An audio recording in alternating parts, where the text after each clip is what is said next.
where news meets insight, sports meets passion, and entertainment meets excellence. Expert analysis from seasoned professionals and our top analysts, informing, educating, and entertaining you. Your voice, your station. We are the voice of the people. Whether it's happening in Port Harcourt, South, Nigeria, or around the world, we've got you covered. On air, online, delivering balanced news and unbiased analysis. Today, 95.1 FM. This is Today, 95.1 FM, Port Harcourt. News.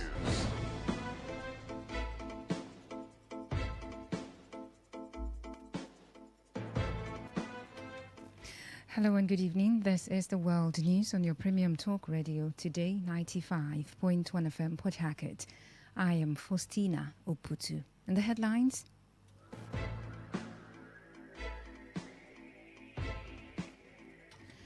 Rivers State House of Assembly confirms 5 out of 9 commissioner nominees for appointment. Obiakpo Anti-Land Grabbing Committee resolves 6 disputed land cases. IGP Olatunji Disu charges newly decorated DIGPs to uphold professionalism in the charge of duties. On the foreign scene, Istanbul Mayor Ekrem Imamoglu stands trial in major corruption case. Details in a moment.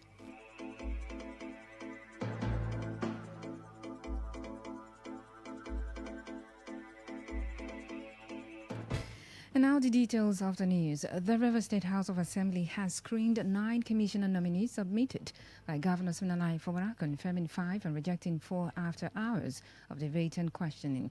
The nominees appeared before lawmakers earlier today individually to defend their credentials and respond to questions regarding their qualifications and public service records.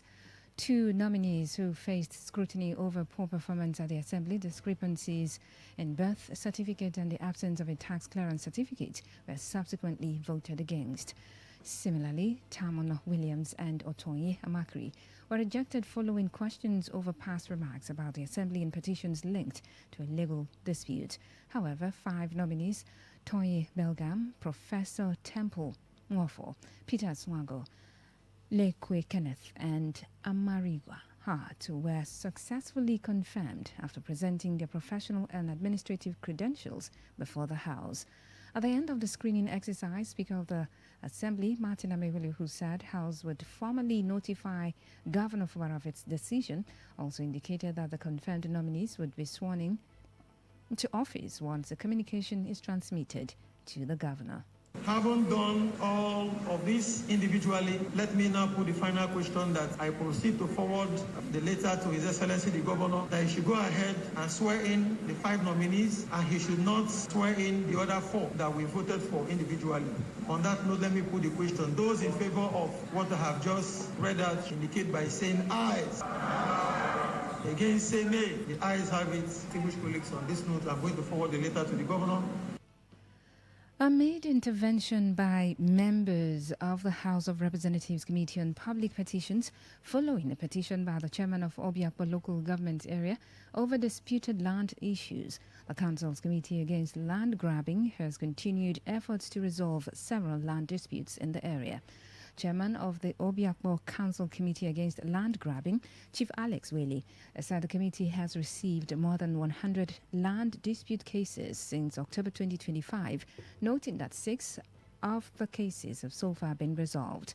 According to him, while the disputes between Dr. Paul Woga and Eze Chima Timothy along Stadium Road, Stephen Nyegwa and Kenneth Osita in Rukboko, as well as the judges and the Chindas in Rumwapu, Rukboko, have been resolved, and the land dispute involving Senator John Mbata and members of his community is still pending.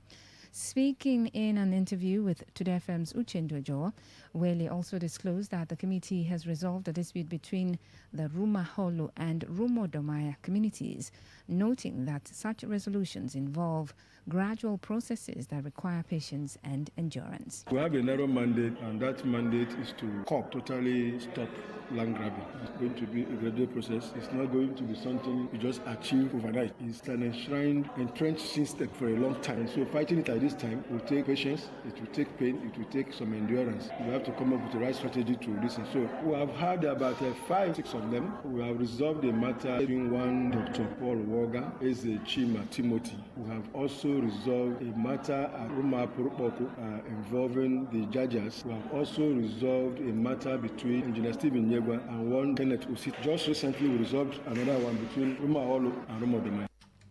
Chief Wele further revealed that measures will soon be introduced requiring landowners to register their properties with the local government and obtain official clearance and certification to safeguard their lands from future disputes or encroachment. One of the strategies we have adopted is the justice of the matter, how to return the properties to those who own, especially when you are able to prove your case. In doing that, you must tell them the truth. But in telling them the truth, we have to apply wisdom in ensuring that even the person you are telling the truth accepts the truth. And then is also willing to cooperate. So we apply wisdom where we bring two people together to talk to them and come up with some measures and give them some roadmap to achieving that peace. And at the end of the day, people, instead of seeing themselves as rivals, we make them first of all see themselves as one and create the conducive atmosphere for two people to sit down or the two communities to sit down and discuss. Meanwhile, the chairman of the African Democratic Congress ADC in Rivers State, Chief Leader Samson, has called for the immediate arrest and possible prosecution of the chairman of Ikwere local government area, Charles Wobodu, over the alleged attack on the South leader of the party, Rotimi Amechi, and the ADC Ubima Ward 8 Secretariat. Samson's call followed comments by Wobodu in which he stated that he is the chief security officer of the LGA and had deployed local vigilante members to the road to carry out stop and search operations on vehicles, including those that stopped the convoy of the former River State governor. The ADC state chairman, while commending security agencies attached to the convoy for their professionalism, questioned why, despite several OSPAC checkpoints across the LGA, none stopped Amechi's convoy, except the one located in the village of the council chairman. Addressing newsmen in Port Harcourt, Samson said Wobodu's actions and comments before and after the incident suggest he may have prior knowledge of the attack on the convoy of the former Minister of Transportation and should therefore be invited for questioning. We will travel through other communities. We also saw some spots of OSPAC on the road. They did not block the road. We got to Omoa and the road was blocked by people he is calling OSPAC now, but we know that they are hoodlums. And they used a Sienna vehicle donated by Ikwere local government and blocked a government road to block His Excellency from going to register in Ubima. If he is saying that they were OSPAC members, it means what he has done is to encourage criminality in Ikwere local government. And I'm calling on the security agencies to arrest him and investigate him because he is aware, like he claimed, that he is the chief security officer of Ikwere local government area. That means he has so much information at his disposal. Chief Leader Samson also criticized the governor of Rivers State for what he described as silence over the attack on the ADC Ward Secretariat in Ubima and the alleged assault on Amechi's convoy, describing the governor's response as a failure in his duty as the chief security officer of the state. I also want to call on the governor of Rivers State. For more than 48 hours that a former governor of this state, a former minister of the Federal Republic of Nigeria, was attacked on his way to his community for registration. The governor till today have not uttered a word and is the chief security officer of the state. And I'm saying this and I'm saying it without any apology that the governor of Rivers State, Simela Ifubara, has failed in his primary responsibility as the governor of Rivers State and as the chief security officer. The primary aim of government is to protect life and property. And meanwhile, the chairman of the ADC in Ikwere LGA, Temple Chinedu Ogehi, said the party was not surprised by the attacks, citing previous incidents, including one in Igrita in September 2025, as well as threats and town cry announcements across communities in the LGA, warning that no political meeting should be held without the approval of the LGA chairman.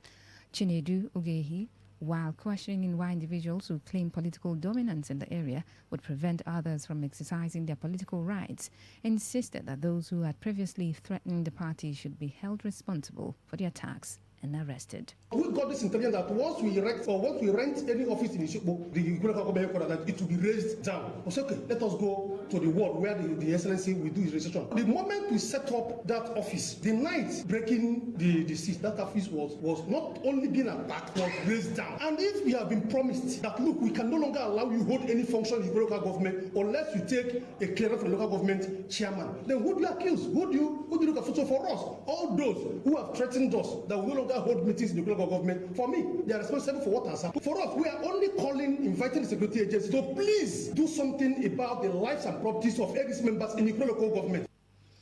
Operatives of the River State Police Command have arrested 4 suspects allegedly linked to the kidnapping of a woman, Favor Chika, in Igrita. Chika was abducted on February 25, 2026, while on her way to her farm and was later released on March 2 after her family reportedly paid a ransom of 3 million naira.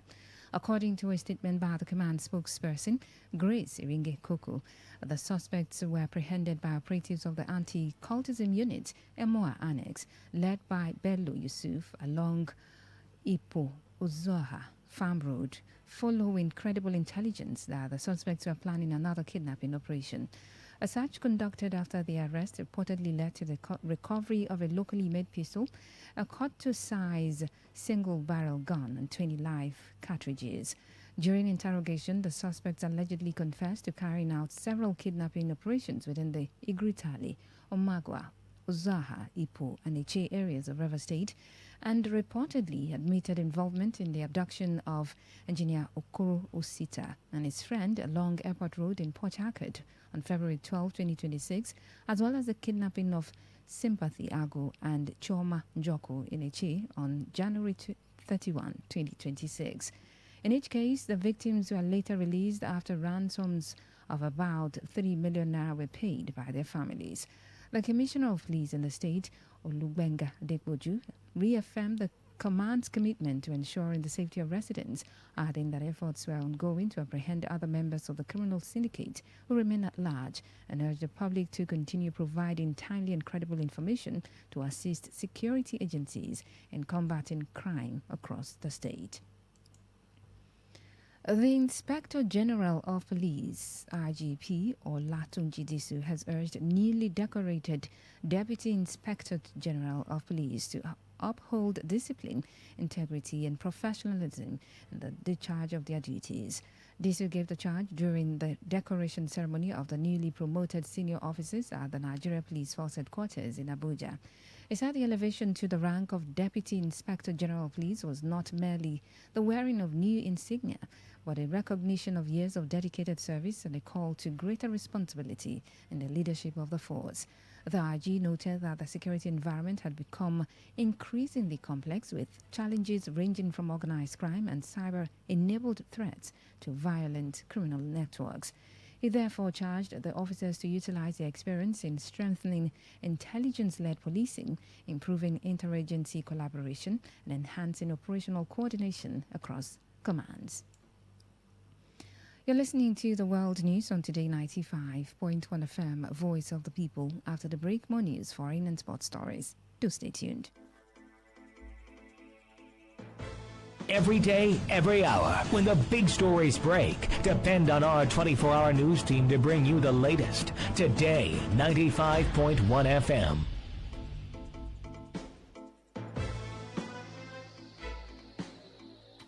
Thanks for staying tuned. Welcome back to the rest of the stories. The Court of Appeal sitting in Abuja has dismissed an appeal filed by the People's Democratic Party (PDP) challenging the October 31 judgment of the Federal High Court, which restrained the Independent National Electoral Commission (INEC) from recognizing the outcome of the party's national convention scheduled for Ibadan on November 15 and 16. In a unanimous judgment, a three-member panel of the appellate court resolved all 4 issues raised for determination against the PDP. The court held that the appeal lacked merit and affirmed the earlier decision by Justice James Omotosha, who had granted all the relief sought by the plaintiffs in the original suit. The appellate court also rejected the PDP's argument that the Federal High Court lacked jurisdiction to hear the case on the grounds that it concerned the internal affairs of the party. According to the court, the plaintiffs had the legal standing to institute a suit in order to protect their democratic rights, while the panel further ruled that the PDP was not denied fair hearing as alleged in its appeal. The court consequently awarded a cost of 2 million naira against the party, describing the appeal as frivolous. Similarly, the Court of Appeal in Abuja has dismissed the appeal filed by Ondo State Governor Lucky Aiyedatiwa against the November 24, 2025 ruling by the Federal High Court in Akure, challenging his eligibility to contest the next governorship election in the state. In a unanimous judgment, a 3-member panel held that the Federal High Court rightly exercised its discretion in granting Akindele Egbuhalu, the plaintiff, leave to amend his originating summons.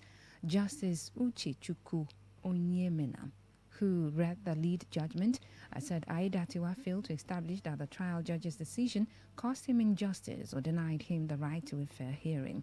The appellate court dismissed the governor's appeal for lacking merit and awarded 2 million naira in costs against him. The Joint Admissions and Matriculation Board, JAMB, has clarified that it is not responsible for admissions into higher national diploma programs or for challenges faced by some graduates in being mobilized for the National Youth Service Corps (NYSC). The Registrar of JAMB, Professor Ishak Oloyede, made the clarification during the meeting with the leadership of the National Association of Polytechnic Students, led by Eshofune Ogaya. Many HND graduates, particularly those who completed their national diploma on a part-time or non-regular basis before enrolling in full-time HND programs, have faced difficulties with NYSC mobilization. Since eligibility for the scheme typically requires full-time study for the highest qualification, irregular admission records or unprocessed admissions can lead to rejection or the issuance of exemption certificates instead of participation in the one-year service program. Responding to complaints from affected graduates, Oloyede explained that JAM's statutory mandate is limited to conducting entrance examinations and processing admissions into first degree, national diploma, and Nigerian certificate in education programs. According to him, admissions into HND programs are handled directly by individual institutions, meaning the board does not maintain records that could facilitate the graduates' inclusion in the NYSC mobilization system. Moving on now to the foreign scene, the mayor of Istanbul, Ekrem Imamoglu, has appeared in court alongside more than 400 other defendants in a large-scale corruption trial that critics say is politically motivated. Imamoglu, who has been detained for nearly a year, is widely seen as the main political challenger to Recep Tayyip Erdogan and was recently chosen as the presidential candidate of the opposition Republican People's Party (CHP) for the 2028 election. The trial opened in a tense atmosphere as Imamoglu requested to address the court but was denied by the panel of judges, which accused him of disrupting proceedings before leaving the courtroom. Prosecutors allege that Imamoglu established a criminal organization for profit as far back as 2015 when he served as the mayor of the Beylikdüzü district. The indictment accuses him and over 400 others of involvement in corruption schemes, including bid rigging and payoffs that allegedly finance his political rise within the opposition party. Imamoglu faces 142 charges and could receive a combined prison sentence exceeding 2,000 years if convicted. His arrest on March 19 last year triggered weeks of nationwide protests, the largest demonstrations in Turkey in more than a decade. To end the news, here's the summary of the major stories. The Rivers State House of Assembly has confirmed 5 out of 9 commissioner nominees submitted by Governor Siminalayi Fubara for appointment. The Obiakpo Anti-Land Grabbing Committee has resolved 6 disputed land cases. We told you that the RGP, Olatunji Disu, has charged the newly decorated DRGPs to uphold professionalism in the discharge of their duties. And on the foreign scene, you also heard that Istanbul Mayor Ekrem İmamoğlu is standing trial alongside 400 others in a major corruption case. And that's the news. It's edited by Stella Sasong Ukuri. For comments and inquiries, please call 0818 389 2850. Send your emails to news@todayfmlive.com. You can read our stories on www.todayfmlive.com. Follow us on Facebook at Today95.1 FM, on X and on Instagram at TodayFM951. You can also join our YouTube live at Today95.1 FM. I am Faustina Uputu. Good evening and thank you for listening.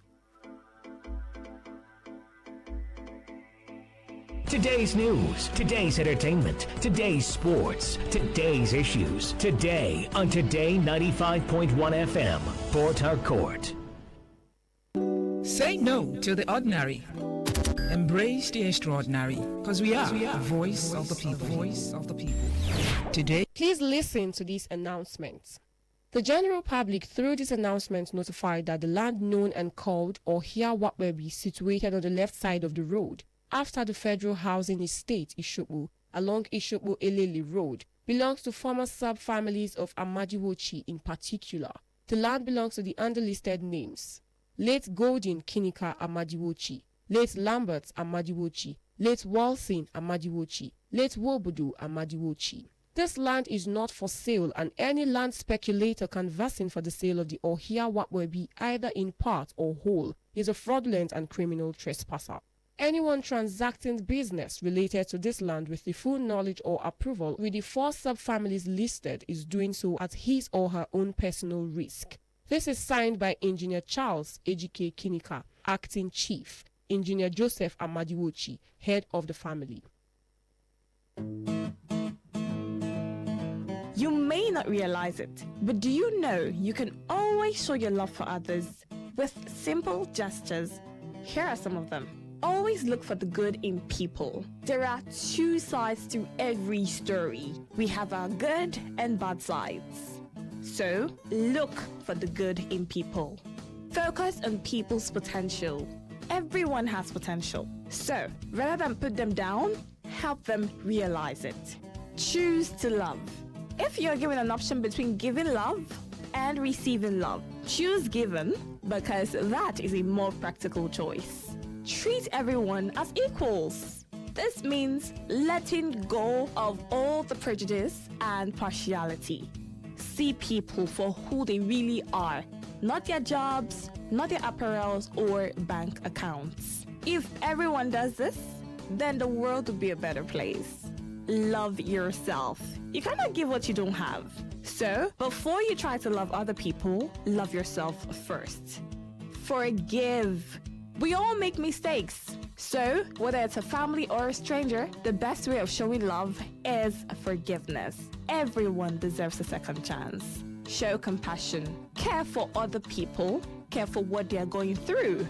Do what you can to help. Give back to the community. Remember that a single drop of water can cause countless ripples. That donation, no matter how small, can inspire others to do the same. Smile, even to strangers. Remember that you're never fully dressed without a smile. So, do not underestimate the power of a smile. Not only does it lighten up your face, it will also brighten up another person's day. Be the spark of positivity you want to see. When you smile, the whole world smiles with you. This message is brought to you by Today 95.1 FM, the voice of the people.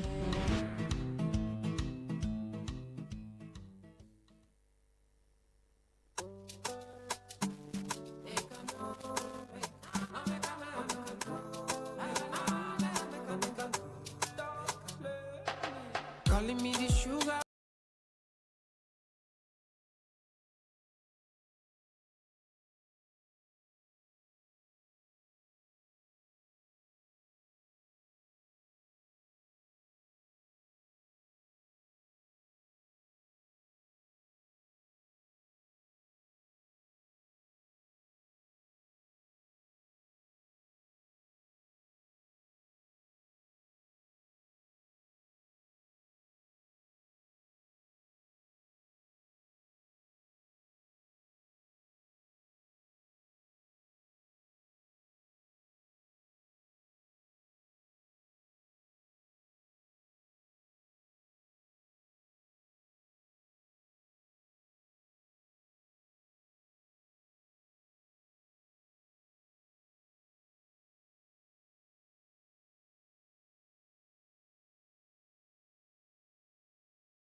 So I was going through a particular report earlier, and it's something from Enugu State, Anambra State rather, where consumers, electricity consumers, they have planned a peaceful protest over poor power supply.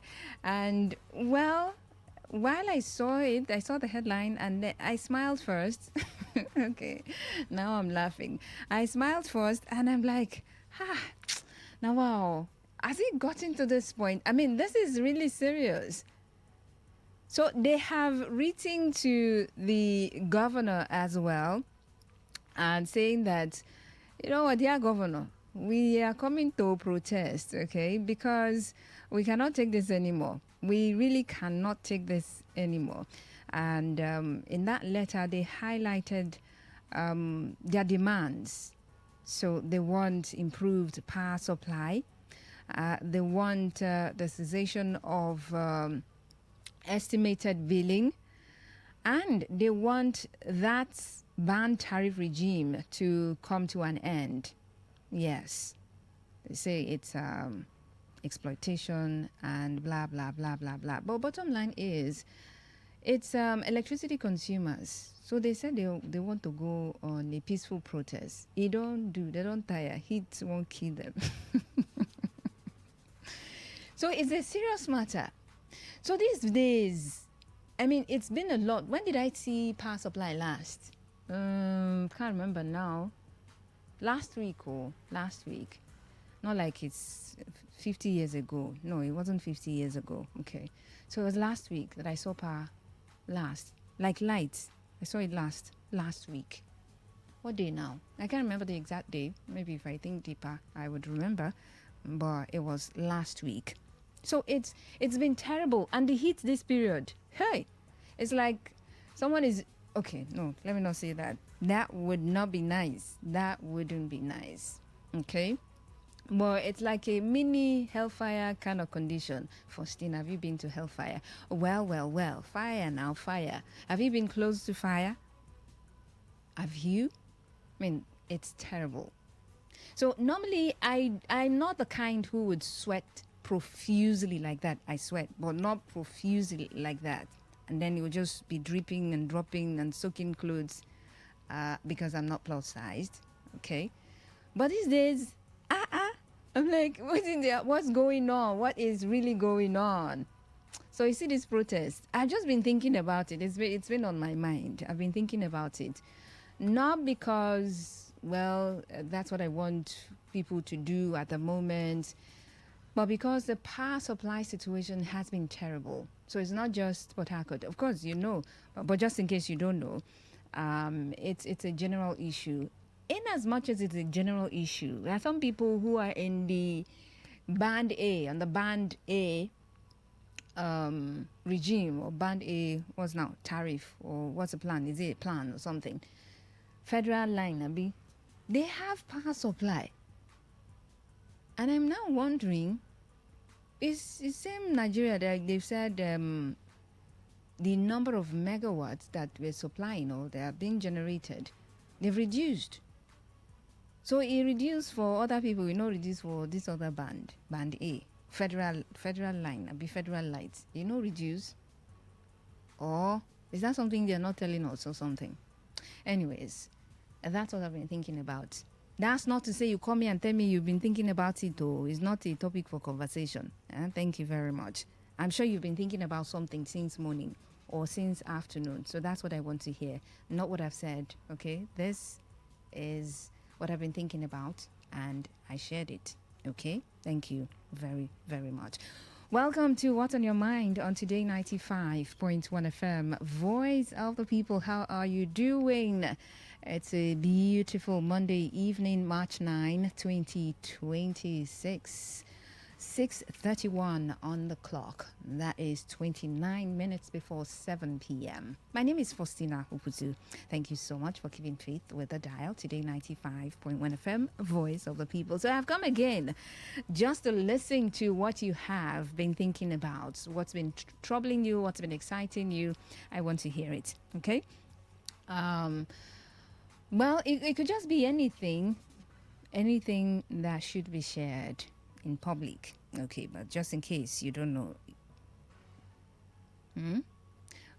when you call, I'm sure when I listen and I my judgment, I judge that, well, this shouldn't go on air. I will just, say bye and thank you very much for calling. Okay. All right. Well, you can call me or you can send me a message, a regular text message, or you can send a WhatsApp message to the number 0701 933 9962. 0701 933 9962. Remember, we'll do this till 7, switch over to area talk, and the 8 o'clock hour, we would, segue into eyewitness report. Okay, so that's how it is. Don't call me now and tell me, oh, my eyewitness report is, and don't call me during the area talk segment and say, oh, my eyewitness report is. Your eyewitness report, keep it for 8 p.m. All right, thank you very much. You can call me now and let me hear what's been on your mind. Hi, good evening. Hello, good evening. My name is Sir Innocent. I'm calling from Port Harcourt. All right, Sir Innocent. Quickly, tell me what's on your mind. Yeah, for soon, what's on my mind? 5 out of commissioner nominees accepted, the other 4 rejected. And what I'm saying now is some of them were rejected because of their performance in the question and answer section. And I'm asking, is it that screening has now become an exam that you have to pass? Okay, that being the case now, let them tell us the scores now, whether some of them scored 40% or 80% or 90%. Since it has now turned to an exam hall. Are they telling me that if wicked nominees were there, they will now boldly say they rejected wicked nominees, that wicked nominees failed the test, or that wicked nominees did not pass the screening exercise? Is that what they are telling Rivers State? Is that what they are telling the people of Nigeria, that wicked nominee did not pass the test? I don't know why they are ridiculing our governor like that. In fact, Governor Sim, I don't know why they are ridiculing you like that, because everything is not clear that you are being in this peace, this alleged peace. It's not working at all, because you can't tell me that governor's nominee will just be allegedly just rejected like that. And they are saying that they did not pass, is it a second standard of national anthem? Even if, can I recite it? Me, as I cannot even recite it. For I can you recite second anthem? Leave second me stanza, can you recite it? Leave me They themselves, can they recite it? They are just putting a flimsy excuse. All right, thank you. It's well. It's well. Innocent is my name. Innocent, it is really well. It's really well. Well, you can analyze this based on how you want to analyze it, based on maybe antecedents, maybe based on assumptions, or based on some sort of political calculations that you have done, okay? But they have given you reasons why that happened. So if you're reading undertones to it, well, hello, good evening. Hello, good evening. Yeah, you're welcome. Faustina, how are you? Very well, thank you. Okay. My name is Mr. Williams. Mr. Williams. All right, go on. What's really in my mind is the persistent insecurity in London. Persistent, you say? It's very, very occurring every now and then. There is progression. When you mean every now and then, from when to when? Is it? Just recently, killing renowned traditional rulers. When you say of recent, yeah, I can understand. When you say every now and then, it does seem like a recurring decimal, like it's been happening since and it's still happening. But go on. 3 months it has happened to Koto, the shooting, which is one of the largest ports in West Africa. So I'm praying God should really, touch this voice, and the leaders of Andoni. God should touch the boys that are killing people. Yes. To repent. To repent, yes. Okay. And stop killing innocent souls and allow the place to develop. Okay. The politicians too should come together and see how the place can develop. It's all right. Thank you. Oh, thank you very much. That's a very valid concern, okay? When it comes to the lives of people, it's really very important. And it's the responsibility of government at different levels to protect the lives of, well, at the local government level, yes. It is the responsibility of the local government to make sure that residents of that local government area, they are safe. When you come to the state level, well, same thing. It's a responsibility to keep them safe. And when the expectations of the people are cut short, you hear things like this: God should touch the hearts of the people that are killing. Well, it's fine. It's okay. That's a very beautiful prayer, that is. Hello? Hello, Faustina. Yes, please. Yeah, good evening. Welcome, Honorable Chris O'Chris. Yeah, this is Honorable Chris O'Chris. Yeah. Okay, Faustina, to tell you the truth, I am a living witness about what power holding. Any number of children that refuse to come yesterday, from this week, I am going to hold NEP accountable that very day. Because any number you know of what I'm. Are you not feeling the heat? We are 2 person or 2 people are in the house. You can't even hold yourself, talk less of. People, there are some children that are supposed to come to this world yesterday. In the next 9 months now. In the next 9 months. Okay. But the NEPA power holding of recent have denied them not to come. So they are going to answer query. Because the kind of heat, I am telling you, I don't know what these NEPA people, power holding, what they are using lights to do. Release the light so that the people will do their job, what God wants them to do. Go into the world and multiply. But the NEPA are doing the other way around. It's putting us under. We go sue them. All right, Chris, thank you. Thank you very much. Well, but the heat, be here, Sha. Be here. But then again, I'm sure PHEDC is listening to you, and you're mentioning power holding, and they're wondering, thank God be also they call. Hello, good evening. The head is not there. The head is not there? Where is it? Hello. The head, where is the head, please? Sorry, good evening, Faustina. This is Nelson from Igrita. Welcome, Nelson. Thank you. What's on my mind? First of all, what's on my mind is what happened over the weekend. A lot of things happened over the weekend. What happened in Ubima. Okay. And if you listen to what the local government chairman, if Nigeria is a normal country, that man should be held responsible for all the crimes that happened over the weekend. Because Amechi, the former governor, is not for no, I know that, not that I'm exalting him or raising him high. If also the person wants to come to a community, he knows who is off-pack blocking the road. Off-pack blocking the road. If they are not being, if it's not the information he gave them. So if they want to do, if the Nigerian police want to do their work, as alleged by me, those people who block the road, they also know the people that burn that secretariat. As alleged by me, those people who block the road, they know. Because Amechi convoy is not like me and you passing on the road. It's an intentional, they have been instructed that so and so person is coming, make sure he don't pass. They block the road as unto what? If the off-pack in Ikwere local government, so this is still as alleged by you, Abi? Yes. If the off-pack in Ikwere are real supermen, then the atrocities, the crime going on in that local government won't have taken place. They can block a minister. All right. We are joking in this country. Let them send those people to Sabisa Forest. Thank you. Nelson from Igrita. All right, Nelson from Igrita. Thank you very much. Well, in as much as you want to, it's an issue. You want to share your 2 cents.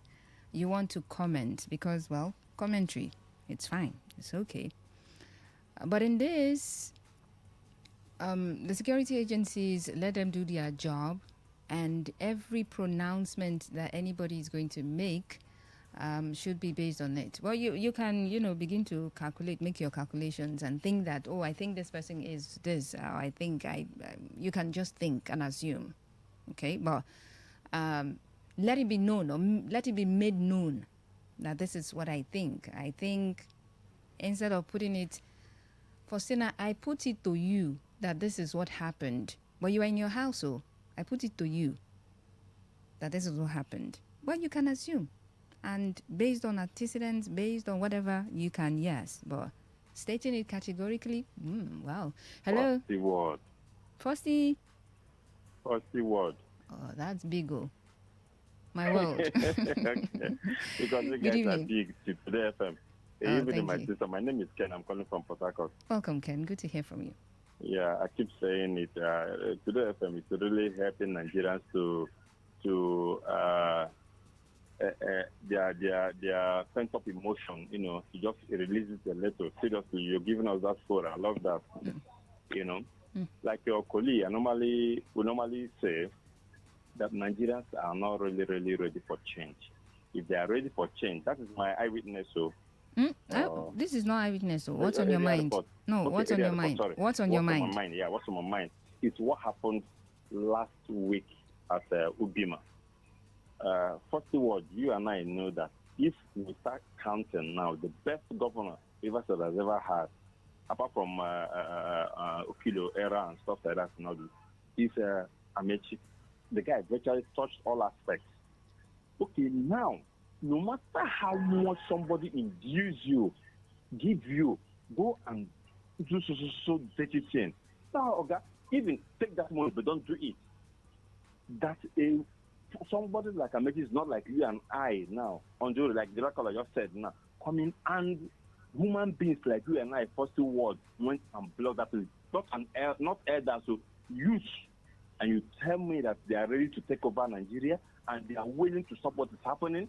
It's very, very unfortunate. Very, very unfortunate. They are not ready.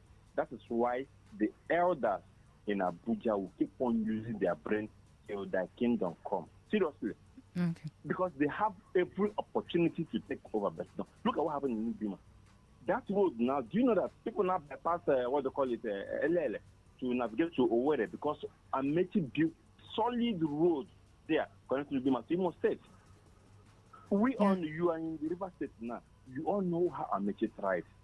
Then somebody is trying to play politics, even if they were induced. First of all, can't they say no or collect the money and don't do that now? You shame that person, whoever sent you and stuff like that now. Tomorrow they will not send you again. You see that you are not ready? It's very unfortunate, my sister. Thank you. Thank you very much. Okay, keep your calls coming in, messages coming in as well. You're listening to What's on Your Mind on Today 95.1 FM, Voice of the People. You can call or you can send a message, okay? A regular text message, or you can send it via WhatsApp.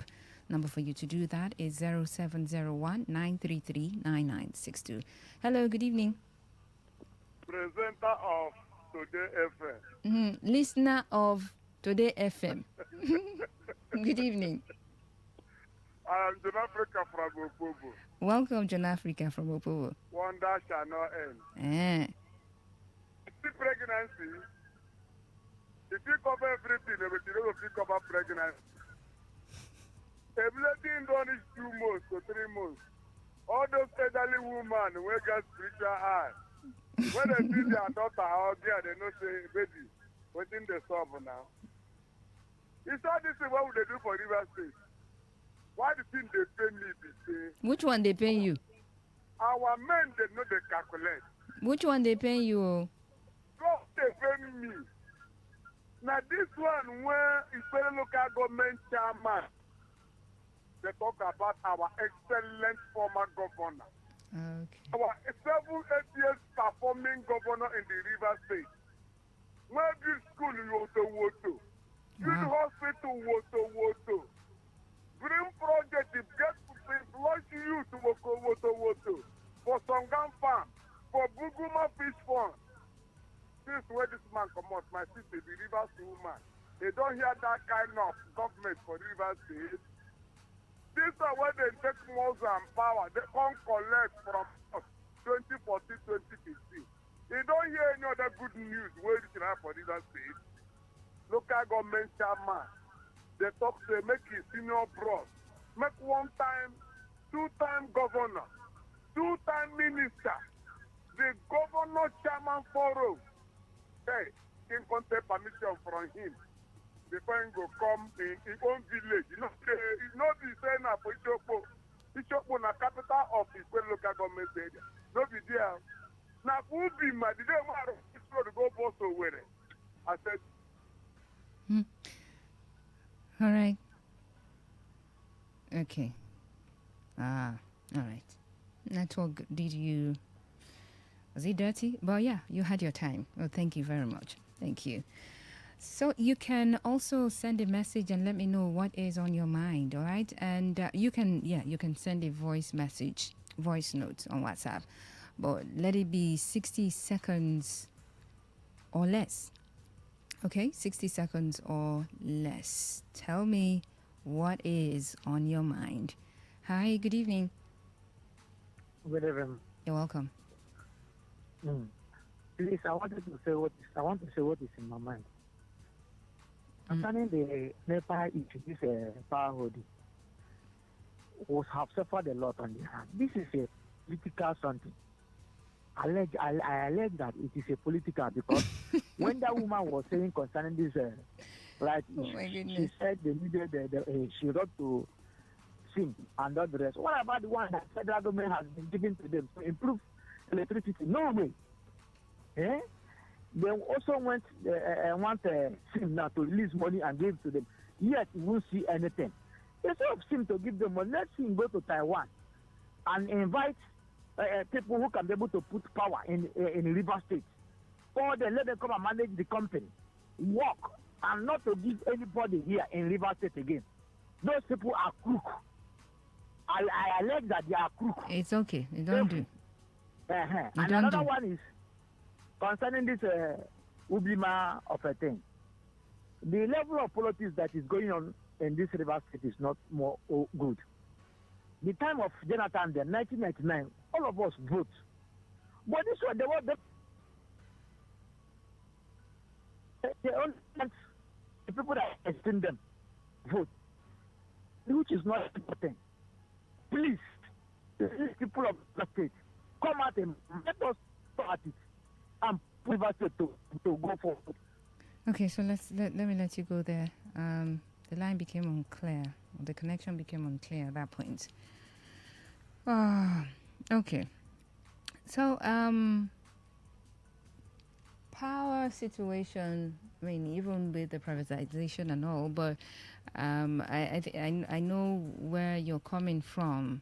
So, I know certain states that have keyed into the electricity market. Yes, states now have the power to, go into electricity market and do whatever, not really whatever. They can begin to generate power and not in isolation. And because there's the transmission company there. So, but then again, there is that synergy that can be done so people can begin to enjoy power supply. I mean, there's a way the state can go into the power market and it can be distributing to other states. People will call me on area talk and then they're talking about the fact, especially people from HE, talking about the fact that, they now have power supply and it's from Abia State. So you see, state governments can now key into the power market. Okay? Let me read some messages now. Many things on my mind today. The emergency rule henchman, Iboete Bas, has been handsomely rewarded as an ambassador for acting well the script.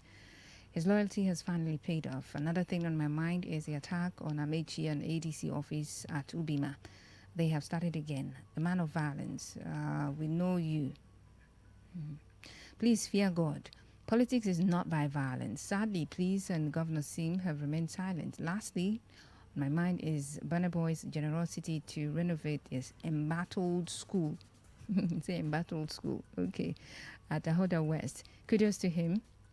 Uchechi's video has paid off. I hope the woman beater has seen the real purpose of the video. Mr. Lucky. Okay, Mr. Lucky.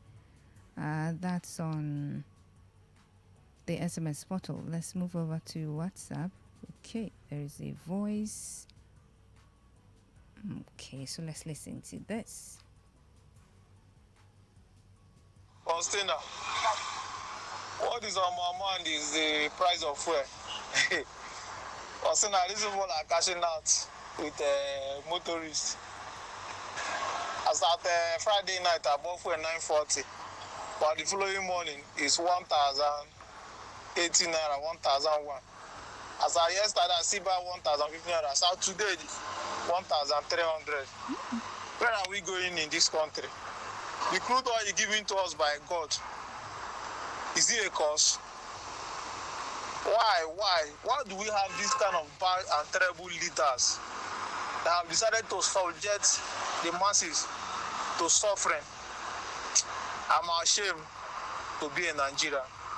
I'm ashamed. Frank from Burukiri. All right, Frank, you said you are ashamed to be a Nigerian. Well, you should be proud. Or maybe you want to shift attention to other areas that Nigerians are excelling and be proud to be a Nigerian. Okay? And did you also hear, I read about the Dangote refinery increasing the price of petrol. And, it's definitely going to trickle down. And, of course, all the conversations around what's going on in the Middle East affecting oil prices world over.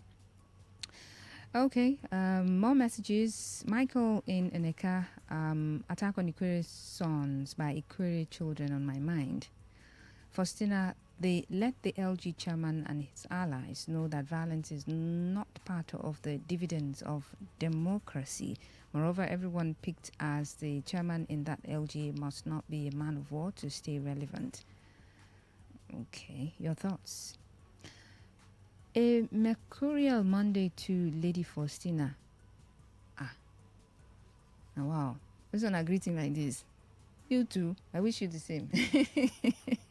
But thank you. Power is on my mind. The heat is intense. There's no light and there's no water. Please, Faustina, convey this message to PHEDC and ask them what offense have we committed that they have chosen to punish us this way. Faustina, are you proud to be a Nigerian?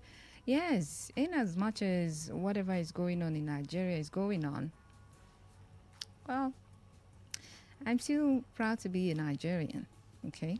I am. But it doesn't mean that I'm excited about the turn of events in certain sectors, Simply goodness from Malakaya, thank you very much. Thank you. Okay. Should convey the message to them. The other day, it was yesterday. I saw a post. PHEDC, they were wishing women happy International Women's Day. And someone went under their post and typed, okay, and you want to kill all the women, Abi? It's heat or something like that. When I saw it, I'm like, oh my goodness. Oh my goodness. Savage. Well, thank you very much. Simply goodness from Malakaya. Okay, those are messages on WhatsApp. And then, Faustina, greetings. This country don't scatter. Well, they type this in, they send Abby. Okay. I bought a liter of fuel this evening for 1,250. Someone just, okay, was that voice note now? Is that 1,300? Oh my goodness. We're there again. Which way Nigeria? Oil producing nation for mouth. This is from Thank God Ability Atuibu. Okay, thank you very much. All right, one quick call. Hello, good evening. Good evening. You're welcome. My name is Uba. I'm calling from Aki. Your name is? Uba. I'm calling from Aki. Ubong, Abadie. Yapa. Go on. Okay, what is on my mind is about Maxwell. I don't hear from Maxwell in this video again. It's moved now.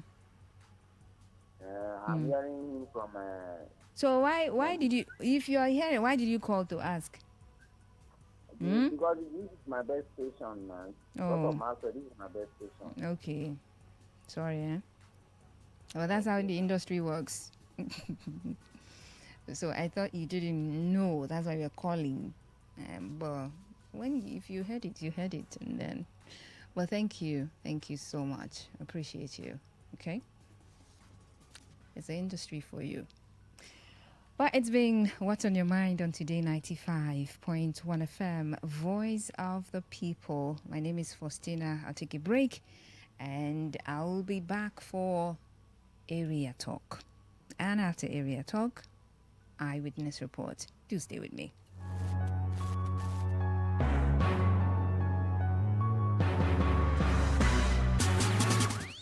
Tune in for a journey beyond the ordinary. Fasten your seatbelt. We are not just a station, we are the station. Today, 95.1 FM, the voice of the people. On this day in history, on this day in history, on this day in history. Today in history, 9th March. In 1908, Italian football club Inter Milan was founded as Football Club Internazionale, following a schism from AC Milan. In 1934, Yuri Gagarin, who in 1961 became the first man to travel in space, was born in Russia. In 1945, the US Army Air Forces firebombed Tokyo, destroying a quarter of the city, killing at least 80,000 civilians and leaving 1 million people homeless. In 1959, Barbie, a toy doll that became an international sensation despite criticism, mainly from mothers who criticized the doll for having too much of a figure, was introduced by Mattel Inc. In 1976, 42 people died in the Cavaliers cable car disaster, the deadliest cable car accident in history. And in 2020, National One-Day Women's Strike held in Mexico to protest high rates of femicide, which was more than 10 women murdered every day. On this day in history, on this day in history, on this day in history. Talk radio. I listen to a lot of talk radio. 95.1 FM. Today's news in 60. The federal government has approved 100 billion naira under the National Public Sector Solarization Initiative (NPSSI) to provide reliable electricity to public institutions across the country. The Central Bank of Nigeria (CBN) said Nigeria's banking sector recapitalization drive has gained significant traction, with 30 banks already meeting the new minimum capital requirements, while 3 lenders are still undergoing regulatory verification. Domestic investors has accounted for about 72% of the funds raised by Nigerian banks under the ongoing recapitalization program as financial institutions move to meet the March 31, 2026 deadline. The European Union is contributing €1 million to support developing economies, including least developed countries (LDCs), in strengthening their participation in the multilateral trading system for 2026 to 2027. And on the foreign scene, global oil prices surged in early Asian trading today, climbing above $100 per barrel for the first time in nearly 4 years, as tension in the Middle East intensified, following renewed clashes involving Iran, the United States, and Israel. Today's news in 60. In 60. Tune in for a journey beyond the ordinary. Fasten your seatbelt. We are not just a station, we are the station. Today, 95.1 FM, the voice of the people. Today is business. Today is a new trend for your businesses. We give you all the information you need to grow your business, new ideas and innovations that keep you earning more and staying relevant. Every day, we engage in business, buying and selling, trading, and exchanging of services as individuals or as a country. Money goes round, it goes up and down.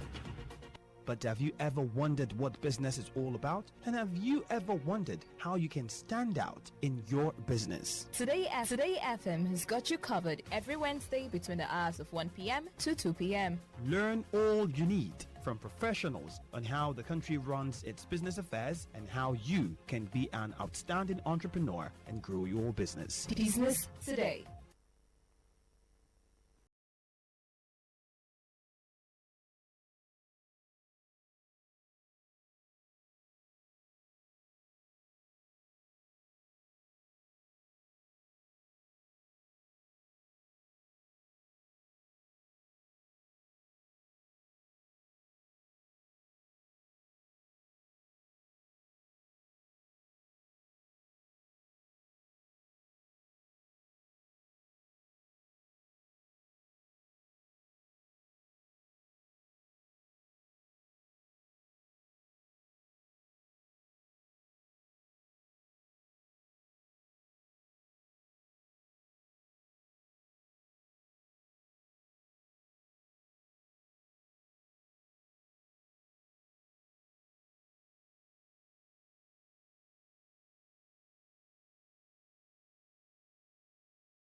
Six minutes past 7 p.m. Welcome to Area Talk on Today 95.1 FM, Voice of the People.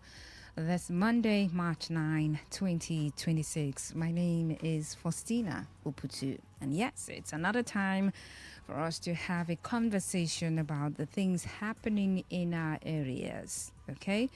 The different local government areas, things are happening. So we come here and talk about those issues and see how best we can help our localities to, develop. And sometimes the issues they cut across, some days the issues are community specific or local government specific. So this particular issue, it is, should I say, it's local government specific, but not one local government, because I don't know if it happens in every local government area. Maybe it does, but the scale, well, it happens at the barest level. So it's sorted, it's curbed, it's handled, whatever it is. So we don't get to hear it. Well, it's prominent in just about 2-3 local government areas in the state. And it affects a lot of people. Because you could be dwelling, you could be living, you could be residing in those local government areas that these issues or this issue happens, and so you are affected by it. And some way, somehow, we're all affected as a state. Because if something happens in a local government area, when it becomes an issue and people from other parts of the country get to hear about us in this light, yes, it affects you who is not directly affected. So it indirectly affects you as well. I'm sure you're wondering, Faustina, say it already. What are you talking about? Well, some of you, I think your mind is going there. Oh, what's she talking about? I think she's talking about this. I think she's talking about that. Okay, so I'm talking about the issue of land grabbing. Ah, yes. Yes, that's it. It's a very big issue. Now, there is a report, and we're going to take a cue from that report to have this conversation. And of course, take you back to when the chairman of Obiakpo local government area petitioned the National Assembly, House of Representatives precisely, with the issue of land grabbing and, of course, police involvement in the disputes and all of those. And based on that petition, there was a committee that was set up to look into the affairs, and I think some people were invited, but that's not the bottom. That's not the bottom line. Okay, that's not the crux of the matter. The crux of the matter is the intervention, because when that happened, I remember. I don't know if you had a conversation on Area Talk, but then there were conversations on this station. Talking about, this is a federal intervention. So we're moving away from the state and going to the federal level to seek for intervention, and they're intervening, even though you want to look at the people involved in all of this. Okay, so they are rep members from River State, and so it's fine. But whether they are members, rep members, and some others are constituted a part of that committee, it is not the crux. Bottom line is the issue was taken out of the state and intervention was sought outside the state. Okay? All right. So I'm going to link it. All right. But then, just in case you didn't listen to the news because it was in the bulletin, just so we're on the same page, let me bring you up to speed and read you that report. So it says, amid intervention by members of the House of Representatives Committee on Public Petitions, following a petition by the chairman of Obiakpo local government area over disputed land issues, the council's committee, so there is a committee, all right, in the council. So the council's committee against land grabbing has continued efforts to resolve several land disputes in the area. Now it has a chairman.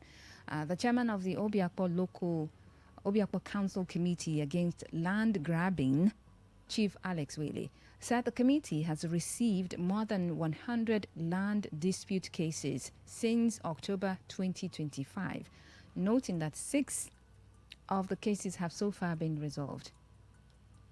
More than 100, but 6 of the cases have so far been resolved. Well.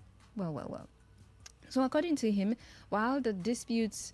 Okay, so I'm just going to skip this part because he was talking about disputes with different land and all of those. Okay, now he said measures will soon be introduced requiring landowners to register their properties with the local government and obtain official clearance and certification to safeguard their lands from future disputes or encroachment. Okay, you may say, well, this is beautiful, way to go. Same way some people said the petitioning to the House of Representatives, it was good movement, it was good development, way to go, because it does seem like people have been crying over their land. I remember Mr. Robin Macha the farmer, he would always cry over his land that has been grabbed. And so, yeah, there are a couple of other people who have been crying silently, maybe not calling on the radio and screaming, my land has been grabbed. Quietly, silently, they've been suffering in the hands of land grabbers and all of those things. And so people felt, or people have been clamoring for a permanent solution. I know people have called on the River State House of Assembly to wait and do something about it. The River State government, we are calling on the River State government. Yes, I remember those words. We are calling on the River State government to come and do something. Do something about the land grabbing activities in so and so place. Yeah, there have been those calls. But now there was the petitioning that was done, and the committee swung into action. And there is also the committee at the local government level. Okay? Now, all of that is leading to the resolution of some of the cases. Now, he did say at some point that the resolutions involve gradual processes that require patience and endurance. I mean, land issues, they take time.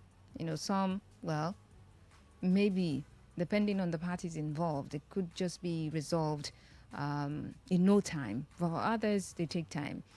Maybe that's the reason we have over 100 and then just 6 cases that have been so far resolved. And they received the cases, the dispute cases since October 2025. So from October till this moment, they've been able to, take care of 6 cases.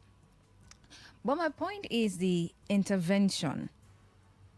One would just be wondering, did we need to get to that point where we would maybe not forget, or maybe just think about the fact that, well, if I look at the national level, help is going to come fast. So let me seek for national help. Let me seek for intervention at the national level. Even though, well, there is the State House of Assembly here, that should or could do something about that.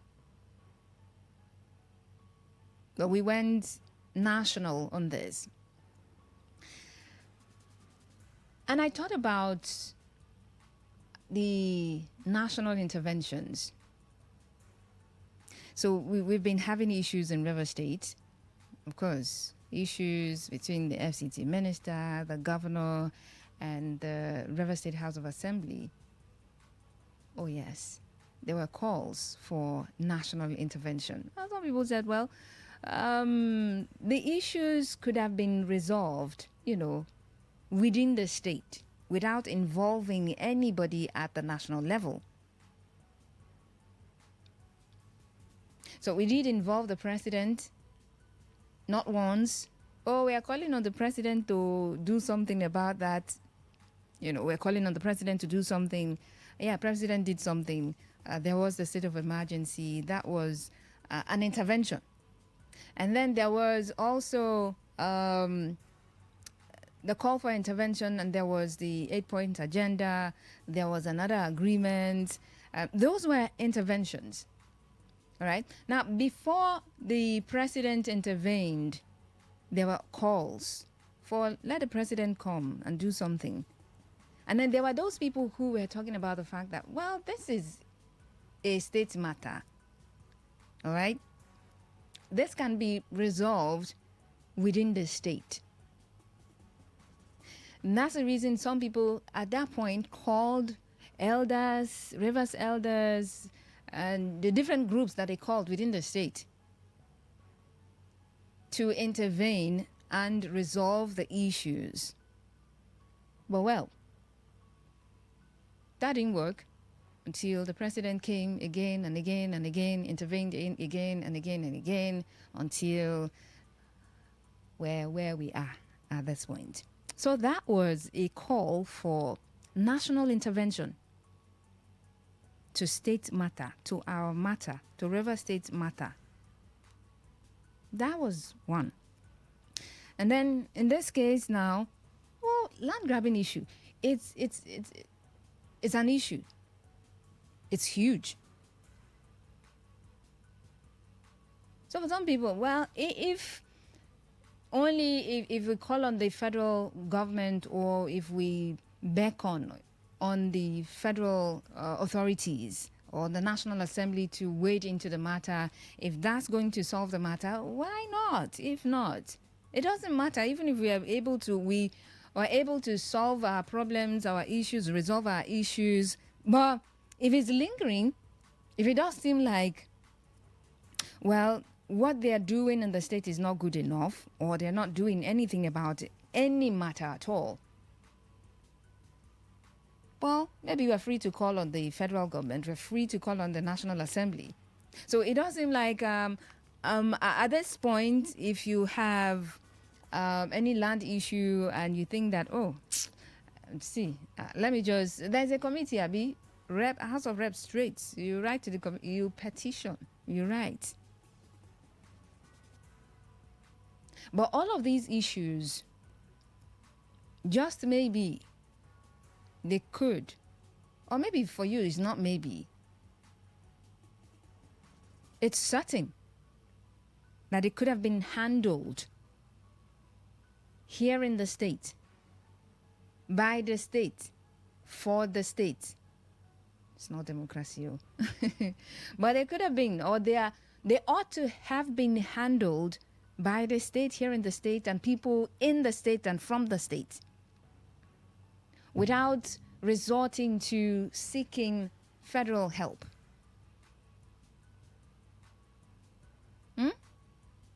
Maybe for you at this point now, you're thinking, this could just be a pattern. If there's any other issue that will just pop up, because, I need to finish. So if there are other issues that may pop up at different points in time, we can just get up and be like, National Assembly, in fact, the Senate, this time, it's your turn to come and intervene. Do something about this in River State. Maybe it could just be a pattern. But if that pattern, if it doesn't become a pattern, but with the intervention of the president in our issue in River State, with the intervention of the House of Representatives in the land grabbing issue, if we've seen peace from the president's intervention, and if we begin to see several land disputes resolved as a result of this committee, well, it's fantastic. It's okay. Or maybe it's not okay for you. Maybe that would tell that we're not able to, deal with certain issues here in the state. We lack the capacity. That's how some people may interpret it, that we lack the capacity to handle issues internally here in the States and have them resolved amicably. But sometimes when you're in the family and there are issues, this one, you talk to this one is not listening, you talk to this one, over familiarity, or this one, oh no, you are talking to me, you're biased, no, you cannot talk to me. Maybe at that point, you can invite a higher authority, a third party outside, a concerned party for that matter, because when the issues escalate, Rivers State is a sub-national, it's part of Nigeria, and so if it escalates, Rivers State, Nigeria. So it's fine, maybe, that we seek for these interventions outside the state, so that the people who are, resolving these disputes or these issues would resolve them from maybe a vantage point, or maybe sitting on the fence and resolving the issues. It's better that way. Maybe it is. But what do you think about these interventions, external, out of the state, by the federal government of Nigeria? First, the president, now the House of Reps, wading into land grabbing issues, trying to resolve these issues in River State. Was this particular one, was it beyond state intervention? Do you think it was beyond state intervention? Because we have a government of the state. And in that government, there is the executive, the legislature, the judiciary, 3 arms of government in the state. So this particular issue, was it beyond state intervention? What do you think about these interventions from outside River State on or concerning Rivers matters or issues? Now, listening to Area Talk on Today 95.1 FM, Voice of the People. So you can call in, you can text in, you can drop a comment on Facebook or on X. Facebook Today 95.1 FM, on X at Today FM 951. Okay, and then you can send a message to 0701 933 9962, 0701 933 9962. Call 0810 9510 951, straight to the point. And then when you hear me say thank you very much, you just wrap up. Okay. Hello, good evening. Hello, Lady Faustina. Mr. Reginald. Yeah. Welcome. Happy evening. Yeah. Happy evening. So when you hear me say thank you plenty times. You also taken my own time now. Hey. Oh my goodness. Okay. I didn't see that coming. Go on. Yeah. Lady Faustina. Yes, please. I think for me, issue of land matters. Land should be the appropriate quarter or authority to handle it is the is what? Executive governor of the state. You have the state assembly. Okay. You have the judiciary. You have the security in the state. I think you also have a state boundary commission. I think that is the appropriate authority. And today we are seeing local government. This local government versus this local government. I don't know how far it can go. I don't know whether it will be a temporary measure. I don't know whether it is something that will be permanent at the end of the resolution. But I feel that the governor, it's unfortunate that since this land grabbing issue has been happening, even starting from the formal administration of Wike, nothing has been done. Nobody has, both Wike as at then and the current governor now have not made any statement. All right. And not to talk of making. Okay, so Mr. Reginald, it wasn't me, but it was your time was up. But I didn't, I have my two hands on my waist, just in case you're thinking that. I was going to say thank you, but maybe you ran out of airtime or network issues. I hope you're not the one calling back. Hello, good evening. This is Mr. Zion. I'm calling you from Port Harcourt. Welcome, Mrs. Zion. I want to say that interventions based on intermediate, directly or indirectly, is still hard to narrow down to the people. So if you say the intervention should it come from an external body instead of internal? We have evolved as a people. As Africans, our culture and tradition taught us to respect the elders. In fact, the elders do or does no wrong in the eyes of our beliefs.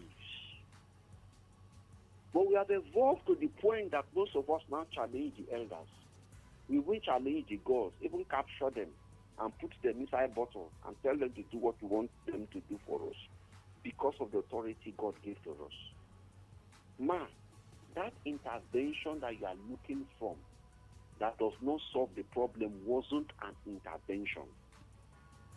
Okay. One, it was politically motivated, skewed in ignorance, selfishness, and corrupt process. Let's be honest to ourselves. If it was a country that is politically educated, all right, Mrs. when I Zion. mean that to a large extent, a lot will not happen. Okay, thank you. People from Benue State will speak. Thank you, Mrs. Zion. Nasara will speak. But everything was narrowed down to us. So Thank you. Let me stop here. All right, thank you very much. Hello, good evening. Once again, John Africa from Opovo. All right, John Africa. Yes. Sister Faustina. Yeah. During our days of emergency rule, National Assembly intervened. House of Rep intervened. The River State benefit. Did me and you and individuals of River State benefit? The So answer is no. Okay, so bring it to this land grabbing intervention now. Yes, I am coming. Okay. A local government, which I'm residing at Umebule. At least I have some land too, as God may have this great land, allow me to have it. When the matters come, it was the Boniface, the local government chairman, and handling it. Okay. Well, call dropped, but thank you. Let's move on. Hello, good evening. Good evening, Lady Faustina. Dr. Chris, welcome. Thank you, Faustina. You see, the issue of land grabbing, well, I'm sure... And then the intervention, the federal level, instead of local level, state level. Yes. What I want to say is that I wonder, River State was created, I think, 1970-something. Almost 50 years ago plus. I wonder the local government areas that don't know their boundary up to now. I just wonder how possible that is. For the past 50 years you are created, and these local governments you are created, you still do not know your boundaries up to now. I think what is constituting this nuisance is the land grabbing thing. And do you know why? Whether you want to take it to local or federal level, unless you're calling the boundary adjustment committee to come back again and tell them where their boundaries are between probably Obiapo and Echie and all that. I expect them by now, everybody should know his boundary. This is not a new state, and it's an old state, so I wonder why this should come up. Okay. However, why is this coming up? This is coming up because of greed, not just greed, because government now is involved in land grabbing. The people in government are involved in land grabbing. That is why you see this coming up. If politicians are not, during all the late time, did we know about land grabbing? Even Rotimi and Mechi, I can't remember if we knew about land grabbing. All right, Dr. Chris. Land grabbing suddenly came up. Because the people in government, the politicians, Okay. before the people who are leaders in this state are land grabbers themselves. Thank you, And Dr. it's not Chris. even only here. You hear them go outside and grab land. Then they are the one constituting the nuisance. Okay, let's move on, Dr. Chris. Thank you very much. Thank you. Correct. Thank you. When you say people, that is people. People. People. And me, I'm among the people. You're among the people. I'm not a land grabber. And I don't know if you are. But when you say they are people, the people are land grabber. Maybe you have someone in mind, though. Hello? Good evening. Okay, that call dropped. But we're looking at the intervention, okay? Because the Obiakwa local government chairman did petition the House of Representatives, and then they came into the matter. They waded into the matter. I think some people were invited, and well, as part of the intervention and as part of efforts to resolve all of this, so there is the council committee against land grabbing, and they have continued efforts to resolve several land disputes. And this report here says, well, they've been able to resolve some issues. Well, just a few of them out of the very many. But one would say that this is happening as a result of the involvement of the House of Representatives Committee. So that is an external intervention to help Rivers people when it comes to the issue of land grabbing. And I did make reference to the president's intervention on the crisis in Rivers State. Even though some people said at that point that, well, we could handle that situation here in the state because we have elder statesmen, we have different people, different bodies that could have, done something to sort that out immediately. But this is another case of going out and seeking help. Is this beyond the handling of the state in the issue of land grabbing or resolving land issues? Is it beyond the state? Hello, good evening. Hello, are you there? Good evening. Hello. Yeah, good evening. Yeah, you're welcome. Yes. The last time I checked our law books, there is no offense like land grabbing. I don't know whether it's a creation of praise. Either you criminal trespass on land, encroach, or fraudulent conversion. Land grabbing, I'm not seeing a charge like that. But having said that, for an issue that is in the local government, somebody went to National Assembly. That shows the National Assembly, they don't even have serious job to do. But we know they have a lot of jobs to do. They have been, for more than almost 15, 20 years, they have been trying to amend constitution. They have not succeeded. But land issue, because they have interest. If not, are they so idle to go and involve in a land that involves a local government? Jesus Christ. Thank you. Yakubu is my name. Oh, Yakubu, thank you very much. Say Jesus Christ. Hello, good evening. My credit went up. I'm Jonathan from okay, so you just summarize. Yes, I want. Because I was already going to tell you to stop. Yes, for sinner. A few seconds. Na rat where they for house. Now go tell the one where they pass by. Say there is fish in the wire. The chairman, 23 local government chairman, cannot go to the function of the governor, the executive. The executive cannot go to the function of the local government chairman. Then how do you think that we can resolve our issue by ourselves? Let them continue exposing their dirtiness aside. Okay. Because I am surely know that God is paying them the way they can. Okay, thank you very much. I don't understand that part, Sha. Hello? Thank you. Hello, good evening. Hello, good evening, Faustina. Yeah, you're welcome. Yes, I'm in a very busy. I have to pull over. Mr. to Robin. make this call. Yes, God bless you. I remain a cassava planter. Go on. Faustina, I've been shouting this is 3 years running. My land has not been given back to me. 3 plots of land, 2 plots somewhere, 1 plot single, where I do my cassava planting. They are settling. I didn't know yet. Since I've been shouting, I wrote, people say I should write private letter to the governor. I wrote open letter. He's aware. I've been shouting it. Deputy governor is aware. The former chief of staff, my junior brother, Honorable is aware. All the kings in the pair, they are aware. The only person who called me to ask me is His Majesty Ottawa. They are all aware.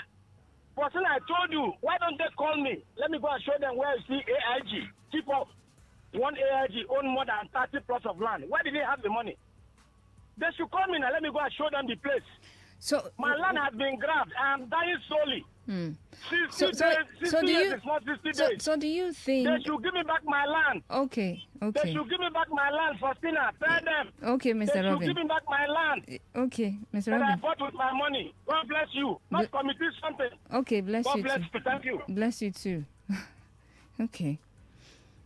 I was going to ask him, because of the complaints he has made. Oh, I called this person is aware, that person is aware.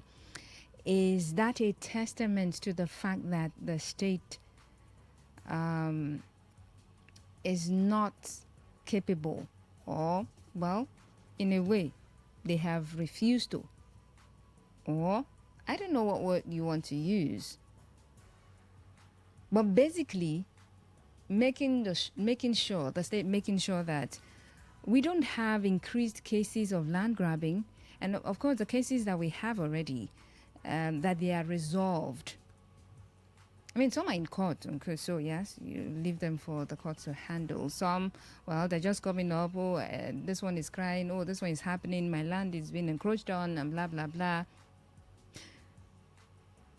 Maybe for you, there's absolutely something that the state government can do about this.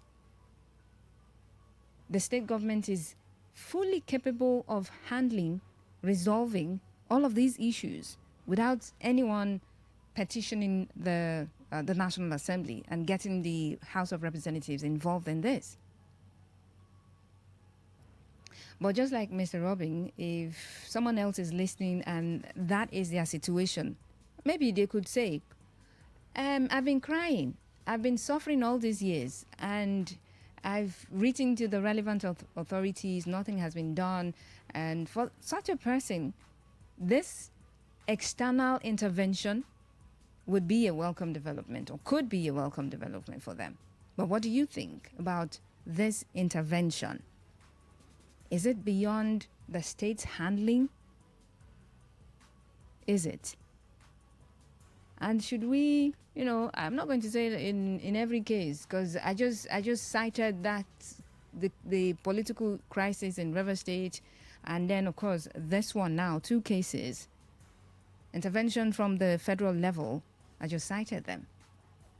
And maybe this would not be the last time, just maybe. I'm not saying there would be another case, certainly, that would require the people of River State to call on the federal government, call on the House of the National Assembly, rather, to come and help, come and intervene. Yes, we are calling on them to come and intervene. We like to do that very soon. Maybe the international community will call. Hello, good evening.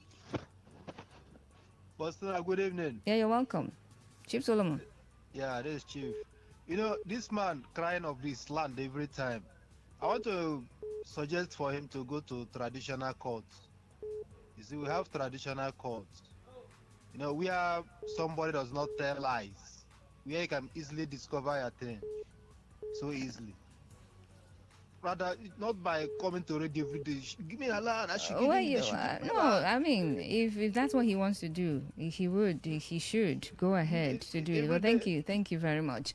If that's what he wants to do, you don't know if he's, you just heard that he wrote to this person and that person. Don't you think that he's taking different steps to make sure that he gets his land back? So, thank you. Hello, good evening. Good evening. You're welcome. Okay, my name is Tango Hansen from Sin Community, Kana local government. This issue of land grab that I'm having in this River State is the major reason why every morning and night I pray to God that anybody that will buy my land that I bought somewhere in this river, so that person died.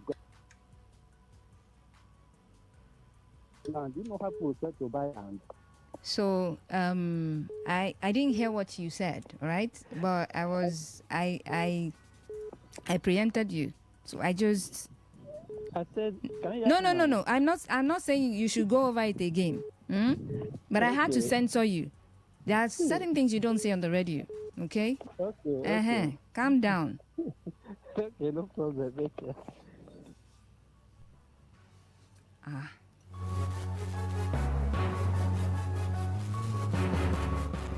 All right, you're listening to Area Talk on Today 95.1 FM. So, amid the intervention by members of the House of Representatives Committee on Public Petitions following a petition by the chairman of Obiakwa local government area over disputed land issues, the council's committee against land grabbing has continued efforts to resolve several land disputes in the area. And so far, so good. The committee, has been able to resolve 6 of the cases of more than 100 land dispute cases. They've been able to resolve about 6 of them. And I'm asking, should we, always look outward, go beyond the state, and call for help to resolve certain issues? And I made reference to the crisis, Rivers State political crisis, and then, of course, this one that the House of Representatives has been involved. Is this particular one, was it beyond the handling of the state? Is this something that the state could not or cannot handle? Do you think the state is incapable of handling issues of land grabbing? Okay. The ones that are in court, like I said, well, the court will take, care of the cases there. But there are certain land issues that are cropping up that they would not crop up if there were certain legislations or certain conversations with relevant authorities and the people involved. Maybe you want to talk about the Boundary Commission, communities, and landowners as well. Hello, good evening. Yeah, good evening, Faustina. Honorable Chris O'Chris. Yes, Honorable Chris O'Chris. This thing is not, it's not a rocket science. Honorable Chris O'Chris, did you not call earlier? No, I've not called before. Okay, you called on. What's on your mind? Okay. Yeah. On this matter now, let me tell you, the problem that is facing this land grabbing is just what we say in our adage. The thing that is eating the cola or the cola nut is also inside the cola nut. So should we now look for something outside to come and kill the thing in the bitter cola? Time have passed when the gods of the land normally do their job. In my own village, you don't drag land. If you drag land, it's just some small something, only one the person water and go his house. But outside that small something that you're talking about, let's take that away, all right? No, it's just a talk. No, I know it's just a talk, all right? But yeah. Do you think these issues are beyond the handling of the state? Do you think that the state cannot handle all of these issues? That's why the House of Reps is involved in this. The state cannot handle this thing because many of them they cannot. Are conflict. They cannot. Not that they cannot, but the same thing. If I know, say you be land grabber, you want to go for land grabber, come begin the settle land grabbing. Where they say you, where the government, is that the one where you don't collect? Yeah, but everyone is not a land grabber. I know what. Point role model in River State. Point role model in government.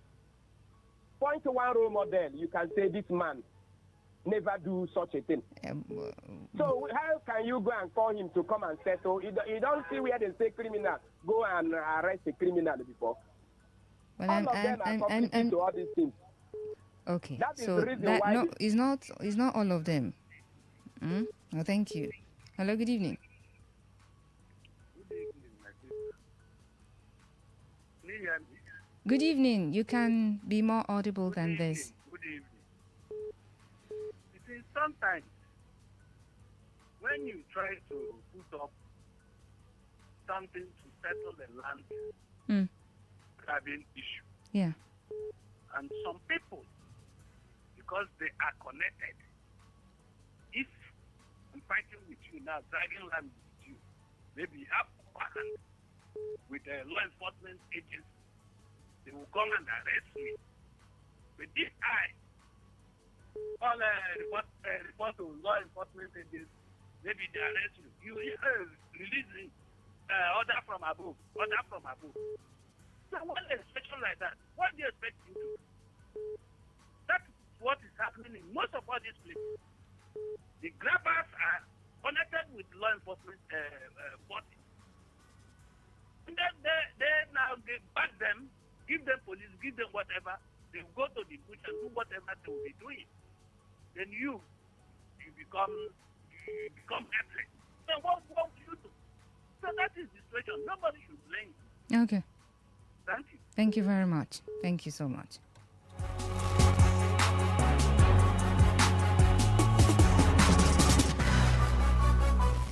This is Area Talk on Today 95.1 FM, Voice of the People. The issue of land grabbing, is it beyond the handling of the state? I'm asking this because the House of Representatives is involved. It was petitioned. The Obiakpo local government area chairman did petition. They sent a petition to the House of Representatives mentioning certain people, of course, talking about certain law enforcement agents that, helping or aiding and abating these people in getting themselves involved in these issues. And I'm asking, is it beyond the handling of the state government? Is that the reason we went to the National Assembly to say, come and CEO, come and help us, or do something about this? Or maybe, well, it's fine. That's fine. It's genuine. If we've not been able to do something tangible or do nothing about the issue of land grabbing, then we can go ahead and see if the National Assembly, in this case the House of Representatives, will be able to help us. And because of that petition, modalities have been set in motion. And that's resulting into this story now, talking about the resolution of a few cases. And there are other cases. And I'm sure that most of those cases will be in court, and so it will be very hard. And he did talk about okay. Let me get chairman of the Obiakpo Council Committee Against Land Grabbing, Alex Wele. Now, he did talk about the fact that the issue of settling or resolving these cases, they take time. So they require patience and endurance. So that's the reason probably some are stalling. So the less complicated cases, probably they would be resolved faster. Others, well, they would linger for as long as they would linger. But these issues, the resolution of these issues, is it beyond the handling of the state? That is the question. Hello, good evening. Faustina, somebody said you want to ask me a question. Robin Maja, the farmer. Mr. Robin, forget about it. Thank you. Thank you, Mr. Robin. Forget about it. All right. 0810-9510951. Okay, so let's see some messages that you have sent. Beginning from the WhatsApp portal, Let's see.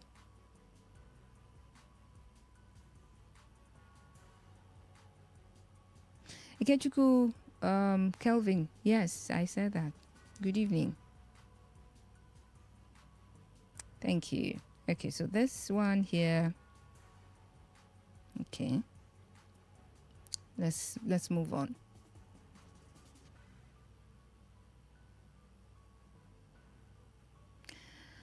Land grabbing is not something to be done by mistake. It's a deliberate action being done through greed. Aminu.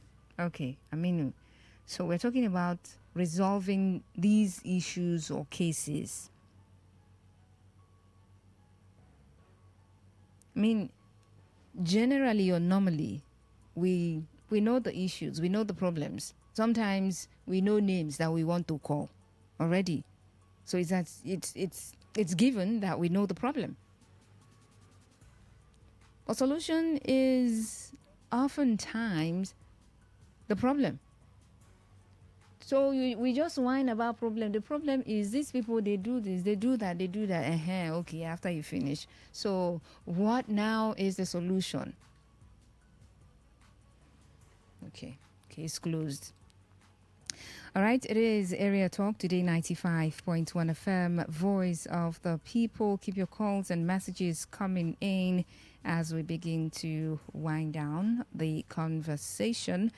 For messages, you can send to 0701 933 9962, 0701 933 9962, and call 0810-9510-951, 0810-9510-951. That is the number to call, and let me know if you think, well, this may just be a trend, that anything that happens or some of the issues that would happen in River State will just seek for the intervention of maybe the president or maybe the National Assembly. So they begin to look into our cases so they can help us.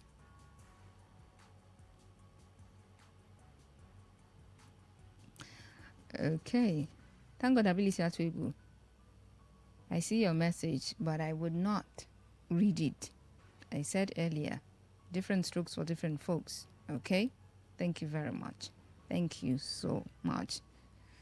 It's not your problem how people want to go about, doing what they're doing. Okay? So let's just leave it there. Let's just leave it there. According to the generation, if you reach your turn, if you do them how you want to do them, how you want to do them. Okay. Well, thank you very much.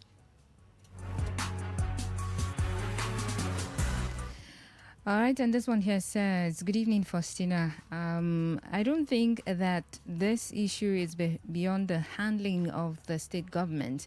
It's the lack of will to do, resolution, to resolve the issues of land grabbing. That is the problem.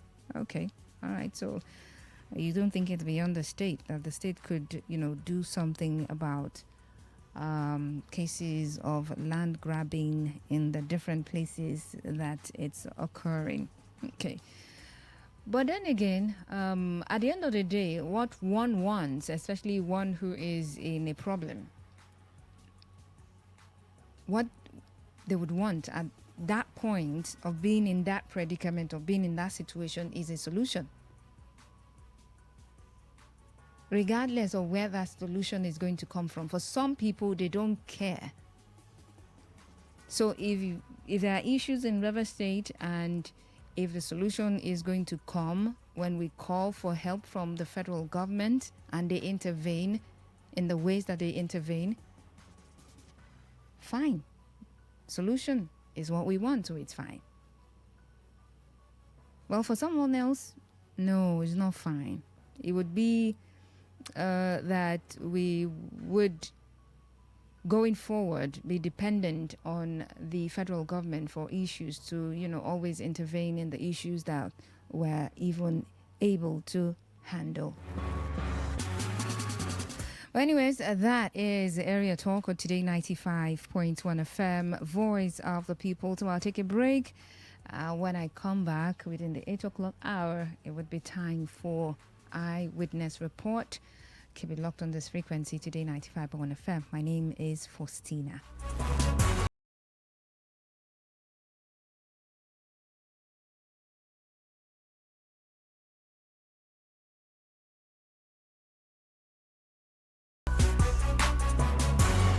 Wake up to the ultimate mix. Today's quest, today's connect, today's hustle, all on one station. Only on Today 95.1 FM, the voice of the people, where the streets speak and we amplify. Get ready to feel the rhythm, the groove, and the true vibes of Africa. This is not just music, this is high life. From the legends to the latest, we're bringing you the best of palm wine grooves, jazzy horns, and soul-stirring melodies.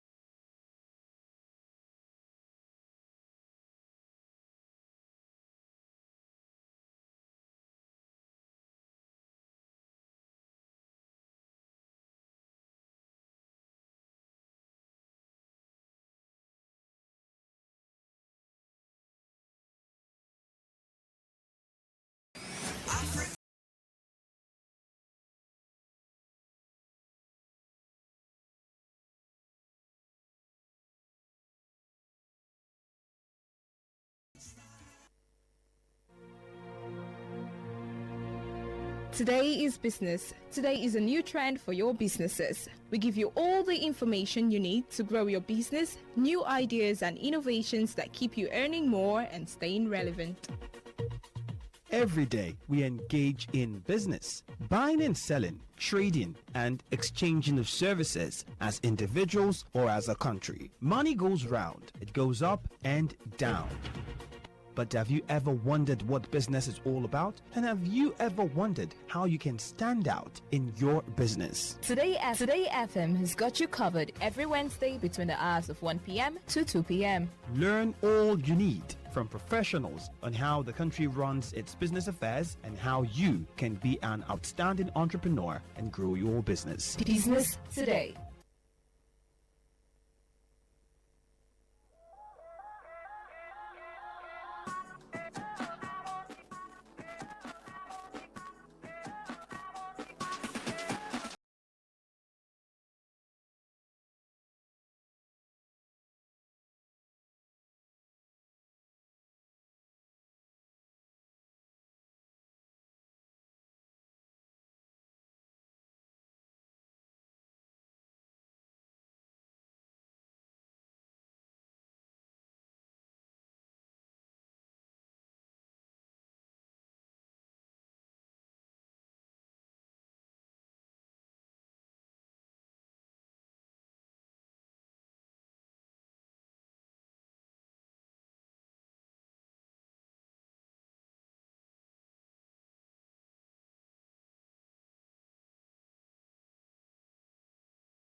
My name is Abi Samuel. Welcome, A.B. Samuel. I'm calling you from Rukboko. Okay. In Rukboko, I don't know what is happening to this light issue. We don't have light for the past 2 weeks now. What is the problem? We don't know. We don't have lights. So those who are concerned, please, they should give us light. We don't have light. And secondly, let me complain about Rumubiak and Runabout. That place now, I don't know if they are waiting for accident to happen there before they will go and fill that place. There's a very big pothole there that needs the government attention immediately. As I'm talking to you now, go to that place. That place is so bad, and it is a runabout. A very dangerous spot there. So they should please okay, go and fix that place. Thank you, Ebi. Thank you. I remain Ebi Samuel. Ebi Samuel, thank you very much. Thank you. Rumobiakani roundabout. Okay, now this brings memories. I used to live around that area. Not that Rumobiakani, but that used to be my area, Wuji access. So I know the roundabout you're talking about. But at this point, well, it's been a while. I've been around there, so I don't know the state of the roundabout. But you've mentioned it, that there's a pothole, big one there, and it's a roundabout. Even if it wasn't a roundabout, as long as it's on the road, the pothole is on the road, it has to be fixed to avoid stories attached. Hello, good evening. Hello, Faustina. Yes, please. Let me ask of Canada. Which time will he resume? Who is that? Canada. Who is Canada? I mean, Maxwell. What? I don't know now. Okay, we are missing him for a long time now. Oh, right. Okay. When he's coming back, he's not now. He won't come back again. No. Choi. That means you use me and replace him. I can walk in Oh, yeah, come now, come. Will you pay me up to 300,000? Come and take. Okay. It's all right. I'm coming. All right. Thank you. Oh, I'm so sorry. I thought you were done. Sorry about that. Hello, good evening. Okay, my name is Thank God Hansi from the community Canada local government. Yeah, go on. My eye service is eyewitness. My eyewitness this night is pertaining my community secondary school. Called Comprehensive High School in Canada local government area. Please allow that the State House of Assembly confirm some commissioners today. I believe Commissioner for Education will be among them if the government should work with them. Please, the incoming Commissioner for Education should send officials to Comprehensive High Schools in Canada local government. Both our primary schools don't have teachers. Please, they should do something about it. I'm also calling on the permanent secretary now, Ministry of Education, that is acting like the Commissioner for Education. Let he or she send teachers to my community secondary school and the primary school. Please, we are lacking teachers. We don't have any. Thank you. All right. Thank you very much. Thank you so much.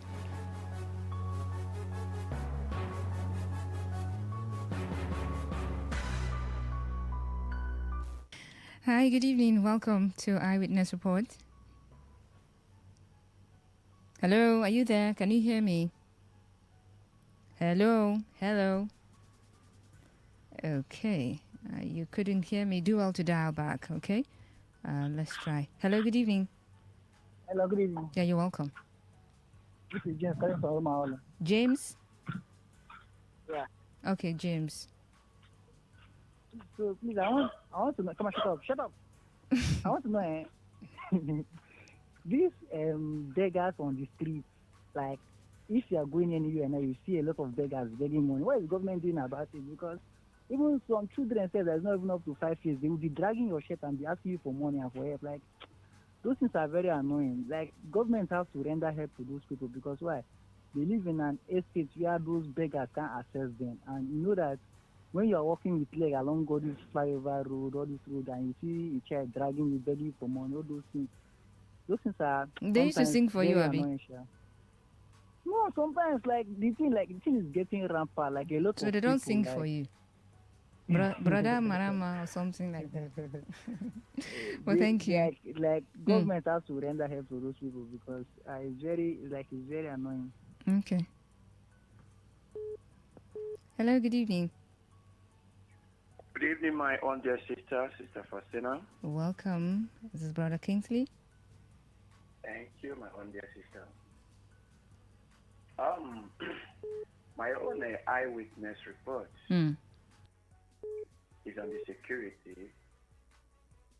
What some Nigerian soldiers are doing to the citizens that they're supposed to protect.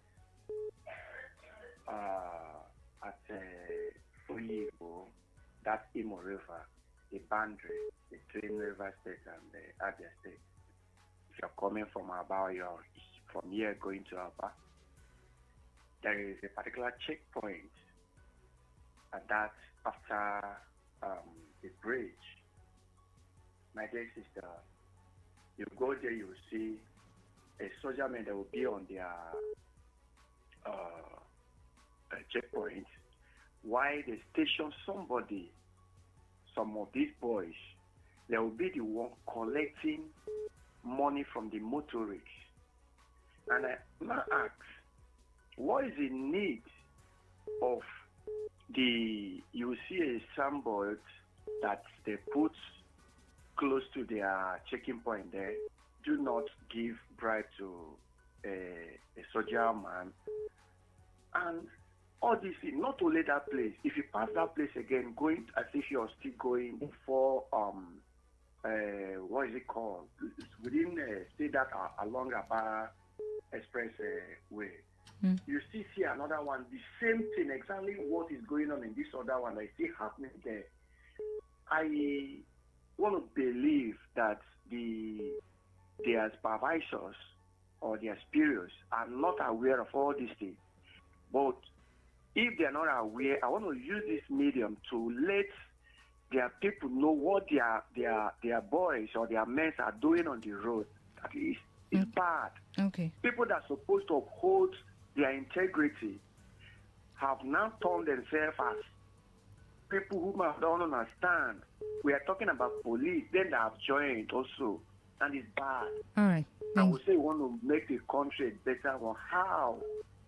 Where is a security personnel will now turn as robbers on the roads? And if you say no, my dear sister, they will just park you and they will not even say anything. Before you know, they will just ask you to go and begin to clear grass. No, they will begin to intimidate and begin to harass you. Okay, thank you. And it's bad. Thank you very much. Thank you, Father. Okay. Good evening. Welcome.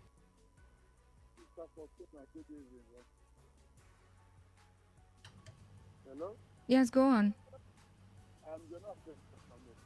I can't hear you clearly. My eyewitness is Sir, I can't hear you clearly. I say my name is John Africa from Obobo. Can you speak into the mouthpiece of your phone? Can you hear me now? I can hear you now, clearly. I said I am John Africa calling from Obobo. Okay, go on. I am for 1 week now. I went to my place. Today is 1 week. I am not seeing anything like government present in my place. The governor come from my place. One Honorable James A. James, being local government chairman of Opopo Nkoro local government. Opopo is made up of 8 wards in the Opopo Nkoro, while Nkoro made up of 3 wards. All come up as 11 wards in the Opopo Nkoro. My local government chairman, James A. James, what are you doing with our close 1 billion on monthly basis? When there is no government present in Opopo. Despite say most of us are staying in the township, the old women that will live in the community, grandfather and great grandmothers, they are sleeping in the darkness. Even the road to my place, the light, the light, when they put on the road, grass have covered all. Honorable James A. James, What are you doing with the people and corrupt people money? Okay. It's my question. All right. Thank you very much. What are you doing? I mean, that question is to the local government chairman. What are you doing with the allocation accruing to your local government? Okay. I mean, someone listening to you said the governor is from this side. Oh. Someone listening to you like, okay, oh, it's all right, though. But keep your calls coming in, messages coming in as well. It is Eyewitness Report. What did you see today that is of public importance that you want to share? What's happening in your side of town? Is it development or is it underdevelopment? What issues are you experiencing? Issues that you think, you know, that the government at the local and the state level should begin to do something or should do something about. What is that issue? Feel free to go ahead and say it. All right? 0810-9510-951. 0810-9510-951, or you send a message to 0701-933-9962. Hello, good evening. Welcome. Yeah, Mrs. Faustina. Faustina, good evening. Yeah, good evening. Welcome. Yes, I'm Mr. Flam by name. Oh, no wonder you said Mrs. Faustina. It's okay, My go on. goes like this. Yesterday, Sunday, I was at Umoko buying some. I know, I'm aware that the chairman of the Airport drove people away from the road, not to stay by the roadside. Those women, they go out of the roadside. They were under one shop, very far away from the poles. So there were like equator sources, those equator boys. They came there and began to smash the whole thing those women were selling. What pains me is that one of the grandmother, I stood there with the woman were selling under a roof in front of one shop, because those who are shop, they did not come on that Sunday. So those women, they are under that shop there. In front of a shop or in a shop? Just in front of the shop, just in front. Under the roof of the shop. But not inside the shop. Yes, not inside the shop, on the roof, under the roof of the shop. The old one, what I said, something is over. We are saying this man came and began to eat the lolo, throw all of them down, march it on the ground, body Sam that was in the bucket, throw everything back, and that the thing pains my heart. I felt angry. I said, this is not the work the chairman asked them to do. If they know that they didn't even cross land there, I was there, I look at the whole thing. The whole area was very clear. But what them are doing yesterday, I was so angry. So the essence, I swear that the day this man will grow up to this man's age, this man will suffer more than what this one is suffering here. He just for the one market history. So that's my eyewitness. So if any one of them is hearing my voice, let them be careful of the kind of job they are doing, because two of them are facing the repercussions. What they did to that grand woman yesterday, the thing touched my heart. The woman we were crying yesterday, I felt pity over that woman. All right. That was my eye. Bye. Okay. Thank you very much. So for you, the way they went about doing their job or their, it was the job they were sent. Make sure that people do not trade in certain places. For you, it's the way they went about destroying the goods and all. So I'm still. Well, I mean, in as much as a lot of people are enjoying the freedom of movement in those areas. Oh, Faustina, you should come and see. There's freedom of movement in these areas. Thank God for the local government chairman who did this, who did that. Well, some people are still waiting for more shops to be built, so we wouldn't have the woman in your story now, the grandmother in your story now, be under a roof of a shop, in front of a shop, for people to come and destroy the goods. People are going through a lot. A lot. Someone is thinking, okay, so this is how, if I go out now, I'll be able to make a few bucks and then feed myself, my family, if I have a family, or if they have a family. But well, they were met with destruction. I mean, there are two sides to this conversation. I know you want to say, but they said they should not now. Why did they? There is that. And you want to go ahead and justify why they were there. For others, well, the method of enforcing whatever directive is also a problem. Hello, good evening. Hello, Fosti. You're welcome. Good evening. Yeah, this is Chief Solomon. All right.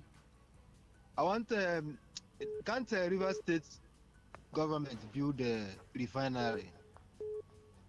Is I it want them that to build. Mm. I want River State to have their own refinery. Okay. Yes, because this is a fuel petrol challenge. Every time Dangote will increase, NNPC, all those increments. If every state can have their own refinery, it will be good. So that most of this increment will not be continuously. Okay.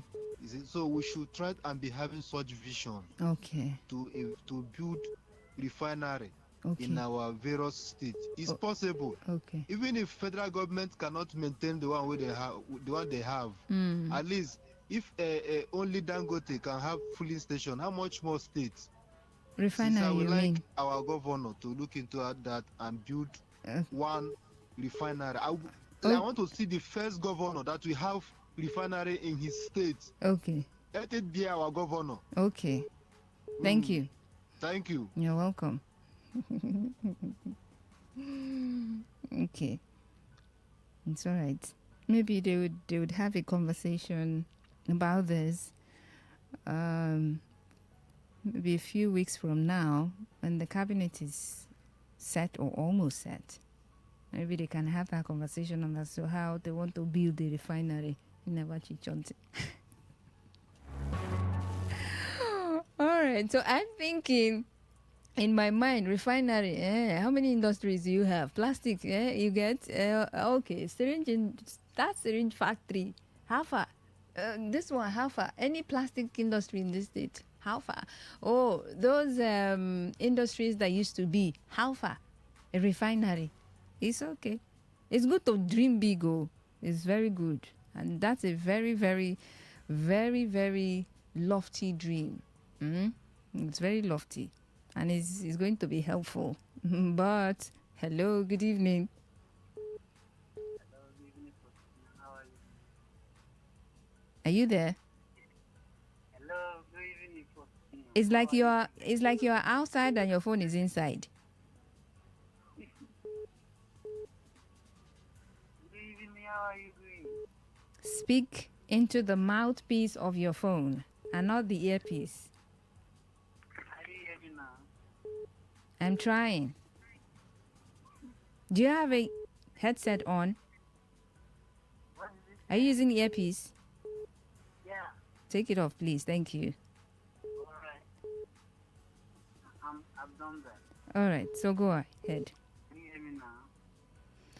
It's still low. I don't know if... Can you hear me now? Oh, yeah, go on. But make it brief, please. All right.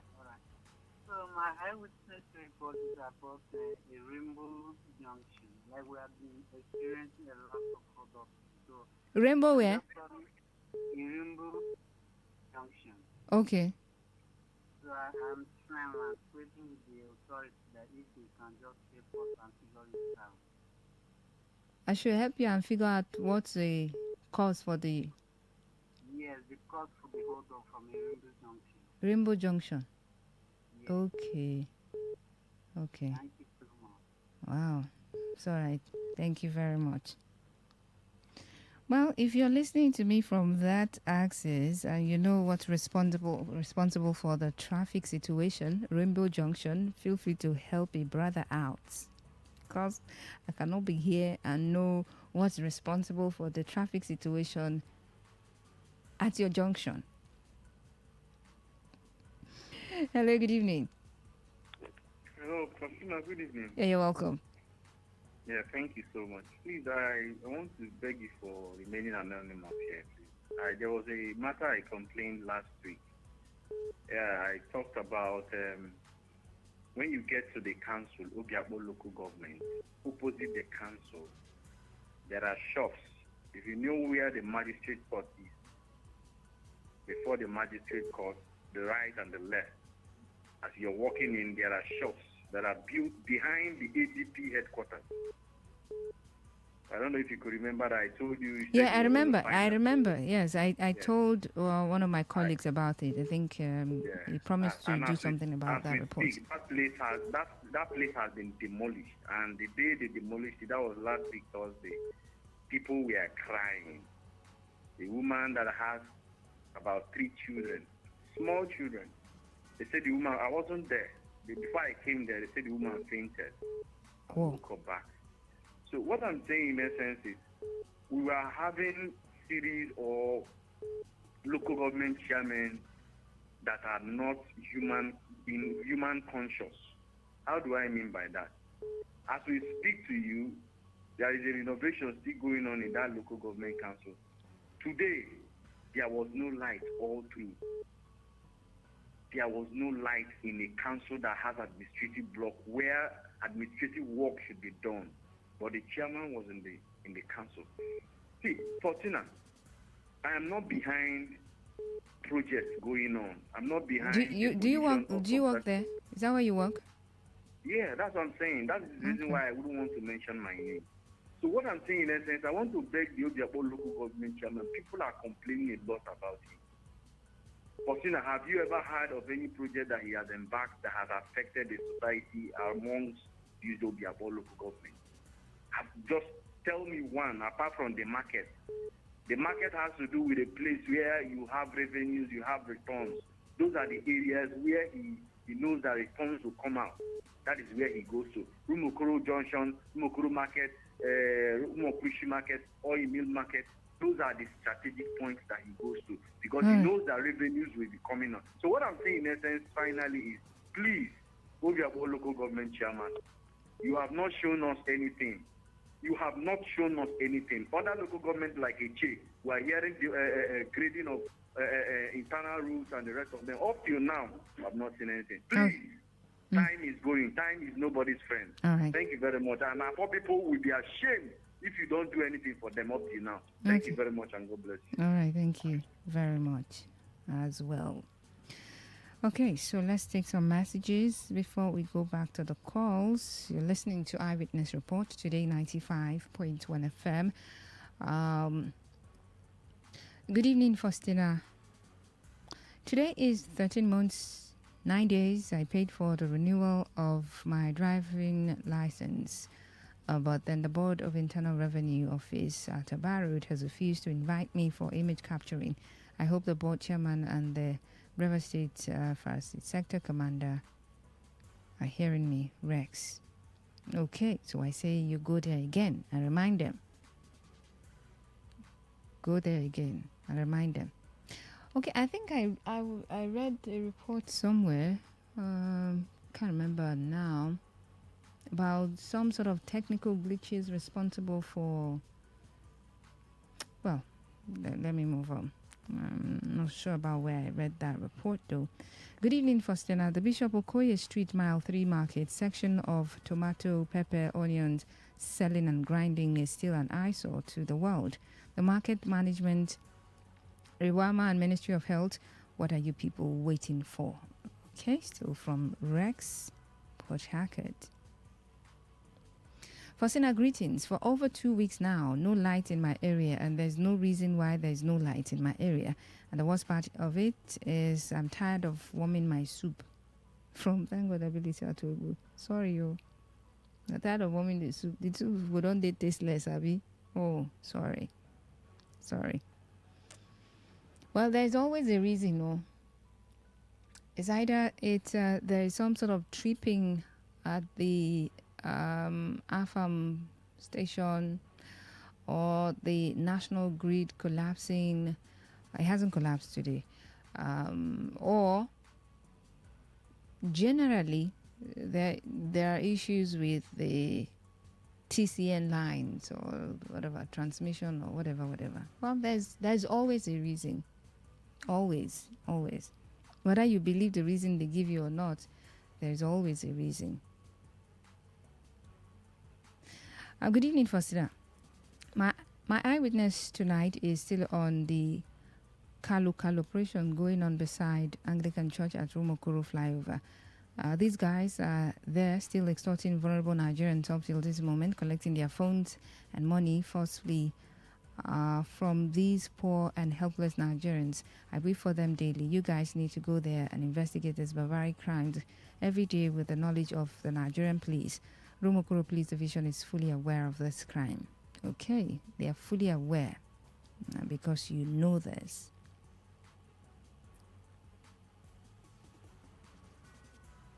Okay, so I took this one from the SMS portal, so I'm going to go back to the call line and take some more calls. You're listening to Eyewitness Report, Today 95.1 FM, Voice of the People.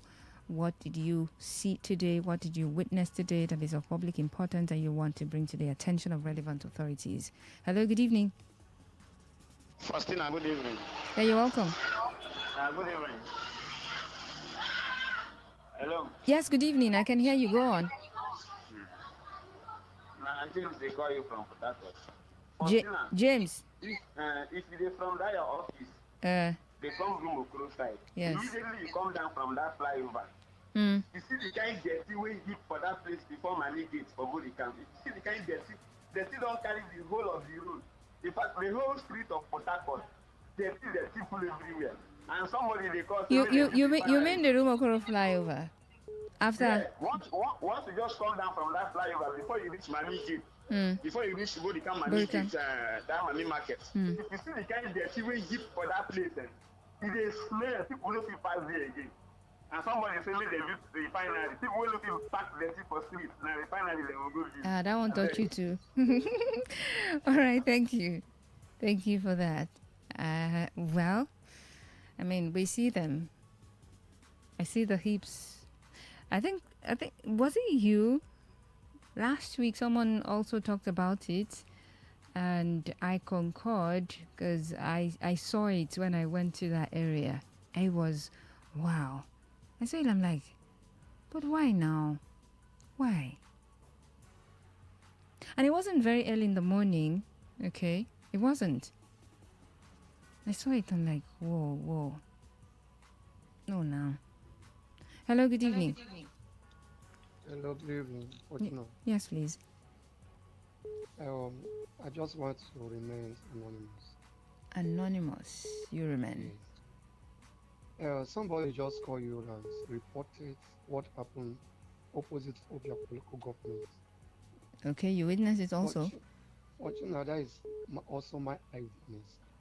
Okay. How can somebody that called himself chairman? Do you have a shop there too? Just wait. I just want to remain like this. I don't want to, because look at, people voted for you. We voted for that man, and that man gave people 7-day ultimatum to vacate a place without any compensation. And if you look at that place, is as the level, if there's any level that is lower than the sea level, we say it is lower than the sea level, the way he cleared that place. And people were paying their shop rent and house rent from there. And they just renewed their rent and everything was clear without compensation. So how will these people cope with their family? Hey? How will these people, you give somebody 7 days? My sister, I don't know. Some people they seek you on the spot, because where will you start from? This is just the beginnings of the year. Why not give some months so that you look for alternative? No alternative. What are you going to use? You want to build shop mall there or what? Please, you people should contact this man. No time was paid for compensation and people are crying. Are we not Nigerian again? We are Nigerians. Please, I don't know what I don't even know what to say. Let somebody advise this man. No, thank you. You sound so pained. Well, Hello, good evening. Hello, good evening. Hey, you're welcome. Yeah, this one, I'm calling from Cycle. How's your day first now? Desmond, can you please speak up? Thank you. Can you hear me now? Go on. I say, how's your day going over there? Well, busy, working. Fine, thank you. Yeah. I never knew you can speak broken, seriously. I was listening to you, one of your caller called, and you said you sound like I was not a speak broken. Before? Wow, you sound good. Jesus. No, I beg once in a while they speak broken now. No, seriously, this is sweet for your mouth. It is sweet. I was surprised. Don't be surprised. I never heard you speak broken before. You have, it a miss. They speak broken. I didn't speak. I just called to say hi to you. I come because of your broken. You're supposed to give me a word like this now. Hey, see, my broken is making you laugh like that. Just give me a word already. Well, thank you very much, Desmond. Faustina, River State people will so much be happy to see their first governor to build River State refinery, Chief Solomon. Chief Solomon, this is your refinery matter. Are you sure you not go and visit the governor and tell him that, yeah, governor, it's time, it's time you built a refinery, and like you said, you should be the first governor to build a state refinery. Is it? Are you talking about the conventional refinery, or maybe some sort of modular refinery? Oh boy, I'm sure you're talking about that kind of Dangote refinery, and maybe that kind of Port Harcourt refinery, that kind, but state built. It's okay. One final call and we're done for today. Hi, good evening. Good evening, Fossey. Yeah, you're welcome. Yeah, my name is Mr. Korea, please. Go on, Mr. Korea. Yeah, Fossey, I start to wonder, does it mean that some of these leaders, it shows that they not recruit people? Is it? It shows that some of our leaders did not recruit people, but we are sure they recruited people. I don't know. People that they have died before. There are people that they have died before. There are people that, maybe these are people that they fought in Biafra and Nigeria war. Why? If they are human beings, if they are human beings, my sister. They are human beings. Now, you can see the price of fuel now. It 1,100 naira per liter. And you can see the degree of the temperature of heat in the house. I don't pity the children. I pity people. And then you voted for people to come and just give you light and just water. Any billion you take, it is your own.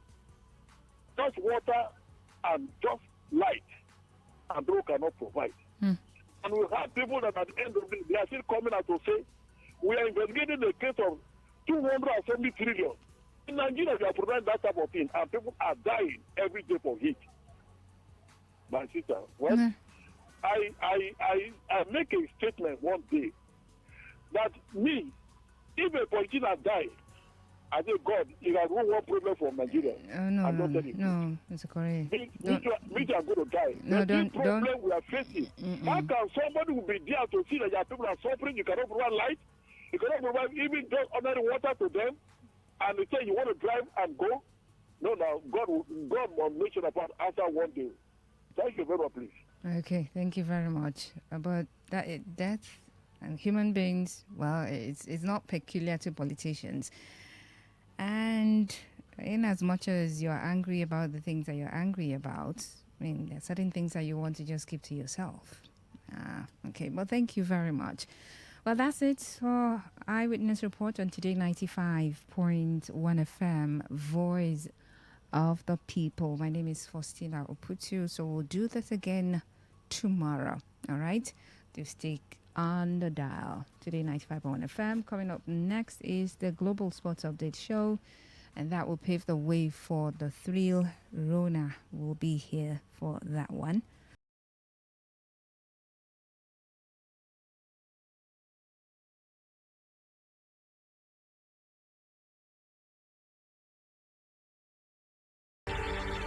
Want to know what's happening? Get latest information in sports, politics, lifestyle, you name it. The frequency of choice. Today 95.1 FM. Today 95.1 FM.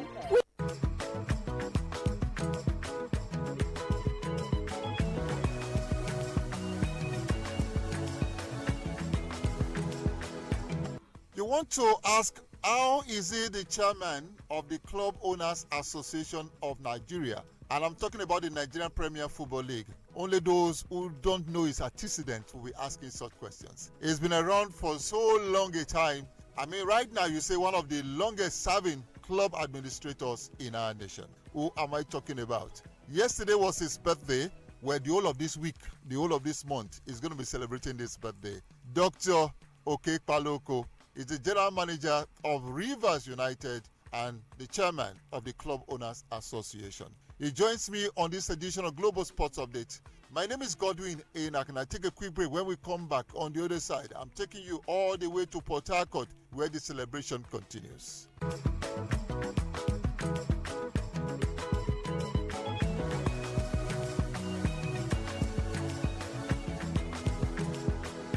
Welcome back. I'm going to Port Harcourt. In fact, I'm in Port Harcourt with Dr. Okekpaloko. Happy birthday to you, my good friend. How are you doing? I'd say God bless you. Really good. Thank you very much, my dear brother and friend. I must thank you sincerely, for remembering me on this day and putting a call across to me to hear my voice, all of that.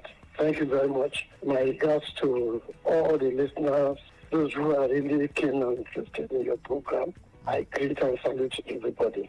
This is not a day to talk about negativity, but I've always known that if you don't have negative, you will not have positive. Together, they come together to give you light, and you're a child of light. A few weeks ago, you had an ugly incident somewhere in Ilorin. You have put that behind you. You have every cause to celebrate. Talk us through the hazard of being a club administrator in Nigeria.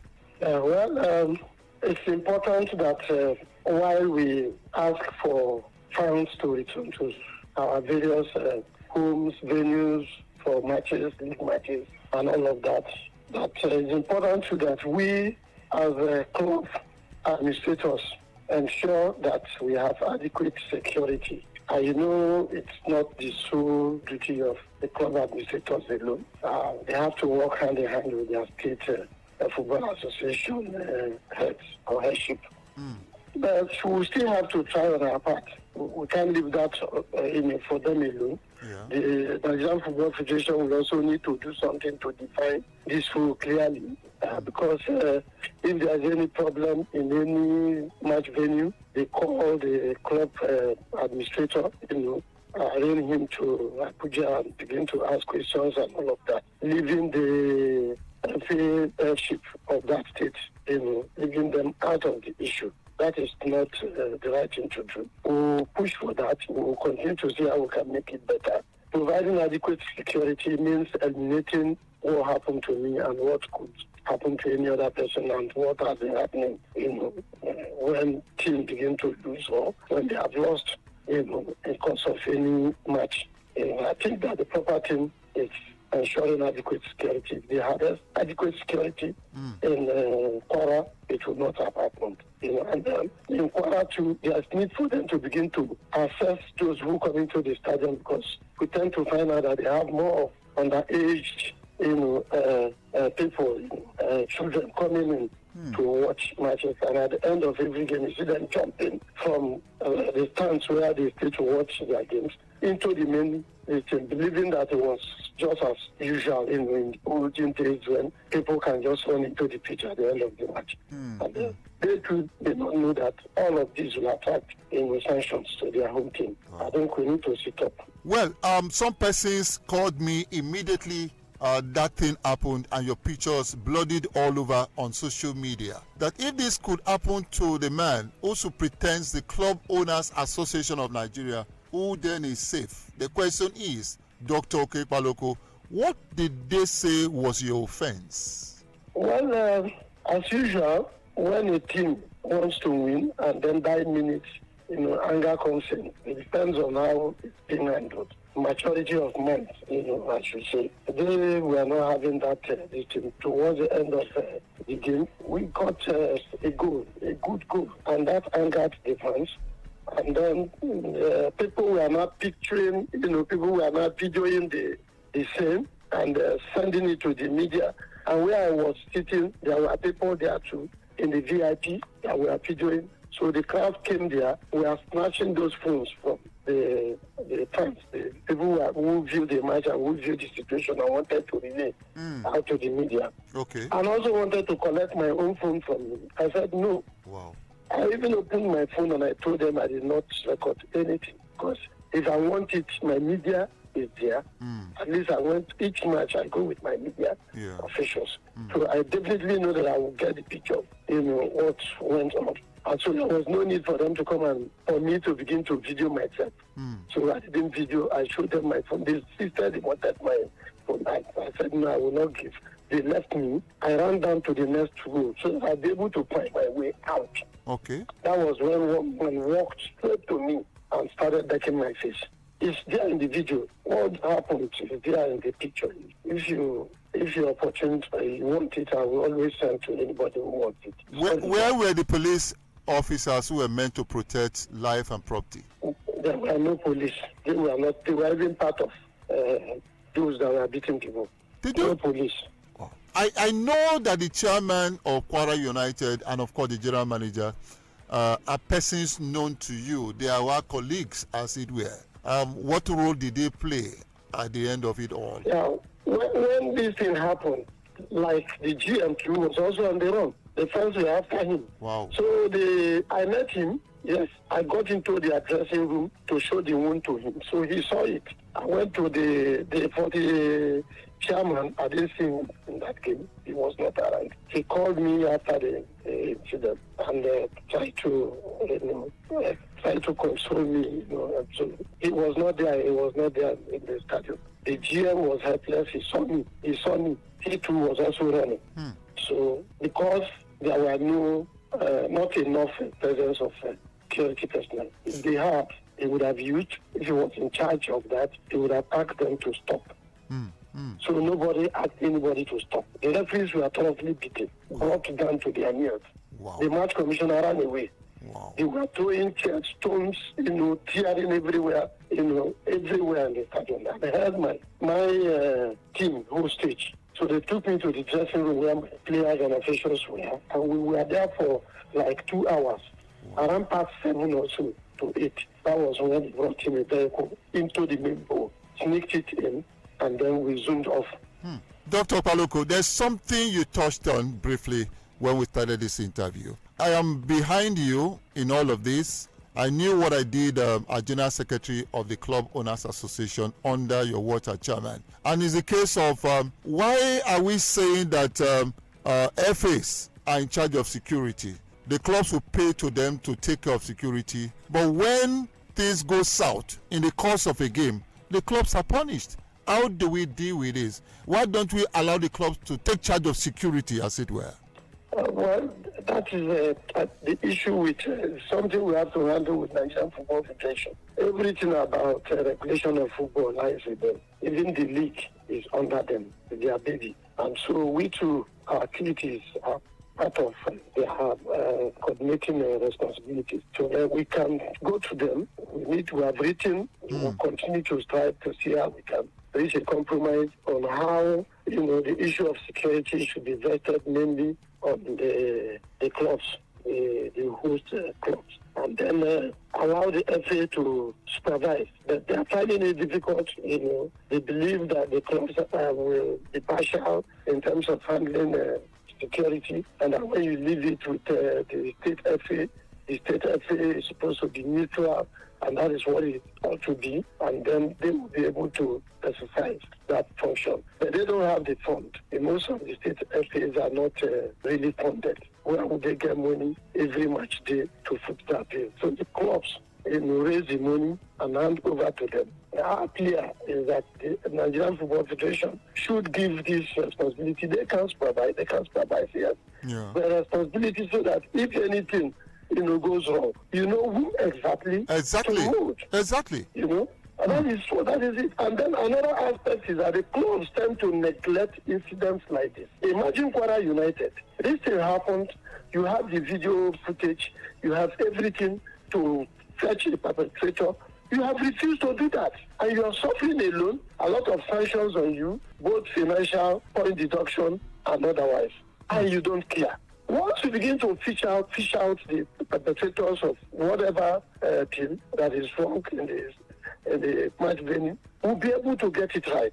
Because nobody will want to stick out his neck to go and do anything silly. Because at the end of the day, the wrong thing will go after you, fetch you, and then put it into litigation, and then you go for it.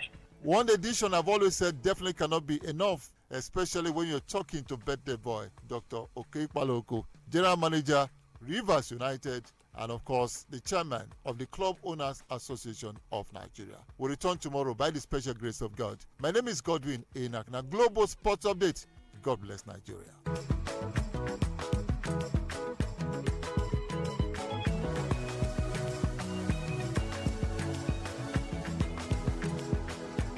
Radio has never been this good. Today, 95.1 FM, Port Harcourt. Stay informed, stay ahead. Tune in to Today 95.1 FM for the latest news and exciting sports updates. Your trusted source for everything you need to know. Today 95.1 FM, the voice of the people.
Love and adore with all your heart, and that is what life, friendship, and love are all about.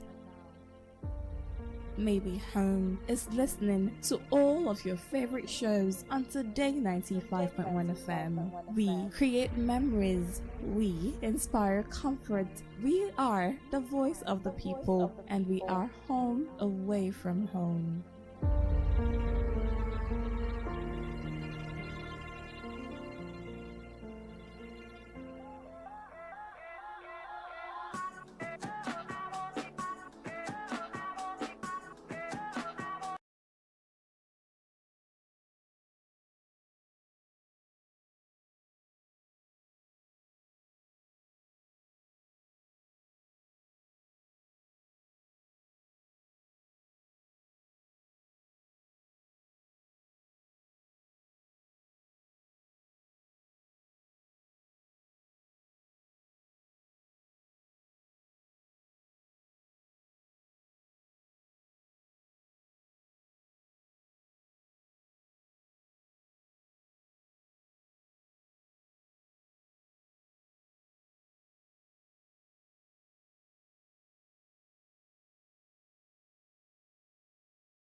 Phone number to call is 080 33 111 946. I repeat, 080 33 111 946. 080 33 111 946. On today's edition of the program, our topic for discussion is male-related health challenges. And I have with me in the studio, Dr. Botumba. This edition of the program, our topic for discussion is male-related health challenges. And I have with me in the studio, Dr. Botumba Abiodun. Sir, you're welcome to the program. Thank you, Mr. Moderator. Man problem can be seen in men whenever it frequently occurs that a man is unable to satisfy his partner when it comes to man and woman interaction. It can feature in many ways. In some, it is possible for them to experience poor energy, a situation where a man is unable to get into the act at all. In some are preparing to get into the act, but unfortunately, they just discover that the energy dropped. That is called early ejaculation. It is possible for a man to get into the act and discover that he is unable to stay more than a minute. That is called premature ejaculation, as the case may be. Some may experience total loss of energy. In some, it can be as a result of excessive tiredness after the whole exercise. And some can experience total loss of the energy for even weeks or months. A number of factors can be responsible for this. In some, it can be as a result of infections, of which staphylococcal infection, gonococcal infection are inclusive. There are other infections that are capable of destroying the nerves or the blood volume, making a man to become totally weak. It is not only infections that do destroy the energy in men that have to do with satisfying their partner.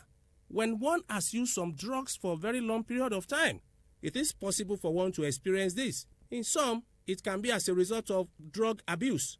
Drug abuse can feature in many ways. Some experience this. In some, it can be as a result of drug abuse. Drug abuse can feature in many ways. Some do abuse alcohol. Some do abuse energizers. People that are faced with sugar problem, that is, diabetes mellitus, if it is not controlled properly, it can weaken the nerves, and under that condition, a man may not be able to stand like a real man again. It is possible for a man suffering from pile to also be very weak in this aspect, and under this condition, there will be serious waist pains. Not only waist pains, there can be stooling of blood. In some, you discover that there can be serious constipation, a situation where a man will wake up and is unable to free his fecal waste. He has to take some regimens for him to be free from such as well. It is possible when there are hormonal changes in a man for a man to be very weak in this aspect. Stress also has a role to play. We should not forget that under depression, the energy a man needs to get into this act can disappear completely. Whichever the case may be, we have to understand this line of action in a man, that before a man is able to stand like a real man, the arousal center in the brain must be stimulated. And it is after this stimulation that energy or signal is sent to the male organ through nerves. And after getting it through nerves, we need volume of blood for engorgement of tissues in the male organ for a man to stand like a real man. And anything that is capable of destroying the blood cells, the blood volume, can also make a man to be totally weak in performing his duty in the second room. And that is why we say, whenever we are faced with any challenge, it is very important for one to visit a healthcare giver who will be able to evaluate one and determine the root cause of the challenge. And after this, to know the right regimen to put together for one to be totally free from the challenge. And that is why evaluation from healthcare givers is very important to pinpoint the root cause of the challenge And once the root cause of the challenge is determined, you will discover that solution to such challenge is around the corner. Prostatic gland enlargement also have a role to play in a situation where a man is not able to stand like a real man. When the prostate starts growing after 55 years of age in some people, you will discover that there can be frequency. A situation where when a man sleeps at night, before daybreak, he has voided urine for more than 5, 6, or even 10 times. The volume is not always a very large one like in diabetes mellitus. But after that stage, you discover that the stream of flow of urine will not have the normal force it used to have, or it may start splitting to two. It is when nothing is done for all these challenges that such will now result to total blockage of flow of the urine. And that is why we say a stitch at a time saves 9. Having all these challenges is not the end of the road. For more enlightenment and advice, the number you can call is 080-33-111-946. I repeat, 080-33-111-946. I repeat, 080-33-111-946. I repeat, 080-33-111-946. Thank you. All right. You've been listening to the program Roots and Herbs. Roots and Herbs is a program that discusses health-related challenges and suggests possible ways out from the herbal medicine perspective. Roots and Herbs is put together and sponsored by Herbal Heritage International, also known as Baba Yoruba. Baba Yoruba is currently having a special New Year promo package. This New Year promo package will give you the opportunity to enjoy 50% discount on all their products and services. This offer runs while the stock lasts. And at the same time, it will give you the privilege of meeting Baba Yoruba himself at number 24 Ikwere Road, Mile 1 by Education Bus Stop, Port Harcourt. For details and inquiries, the telephone number to call is 080-33-111-946. I repeat, 080-33-111-946. 080-33-111-946. Let's take our sponsor's message. Don't go away. We shall be right back. Herbal Heritage International, the Kokoroko, for herbal medicine, where they produce strong, correct medicine, they take it, they support with country healthcare system. Kotliman, correct bekelistic ogbonge herbal medicine, they we know they come out for public anyhow, like a big basket, full ground, as every Christmas have been boundary. Sickness self sabi medicine will pass them. After all, monkey smart now, because tree near tree is a forest. Heritage International will use the technology of computer testing machine to see and know before attacking that your health condition, we don't become Obarogba for your life with the correct treatment. Therefore, whether definition or without definition, make you before attacking that your health condition, we don't become Obarogba for your life with the correct treatment. Therefore, whether definition or without definition, make you visit Herbal Heritage International. Offices way near you. Herbal Heritage International. Now You're welcome back to Roots and Herbs. Roots and Herbs is a program that discusses health-related challenges and suggests possible ways out from the herbal medicine perspective. Baba Yoruba is currently having a special New Year promo package. This New Year promo package will give you the opportunity to enjoy 50% discount on all their products and services. This offer runs while the stock lasts. And at the same time, it will give you the privilege of meeting Baba Yoruba himself at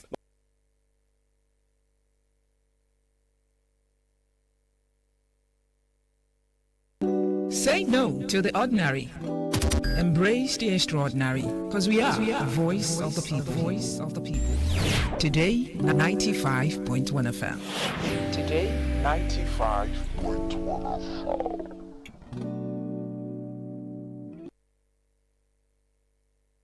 Wake up to the ultimate mix.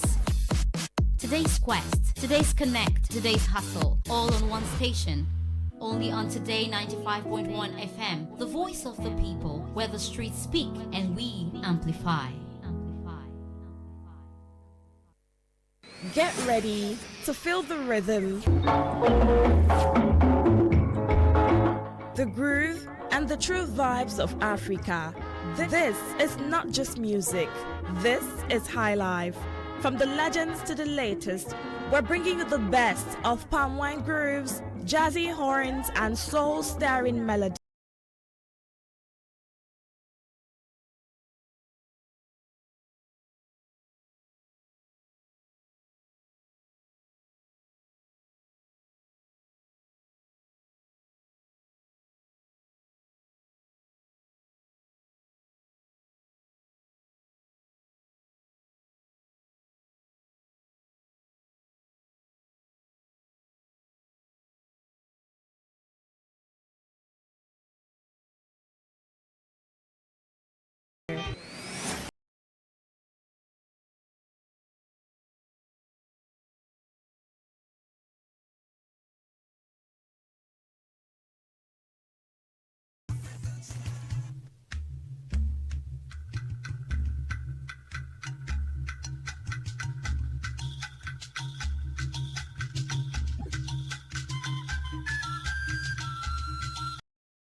Today95.1 FM. My name is Rona Agbara. I hope you had a really good day. And yeah, just yesterday we celebrated International Women's Day.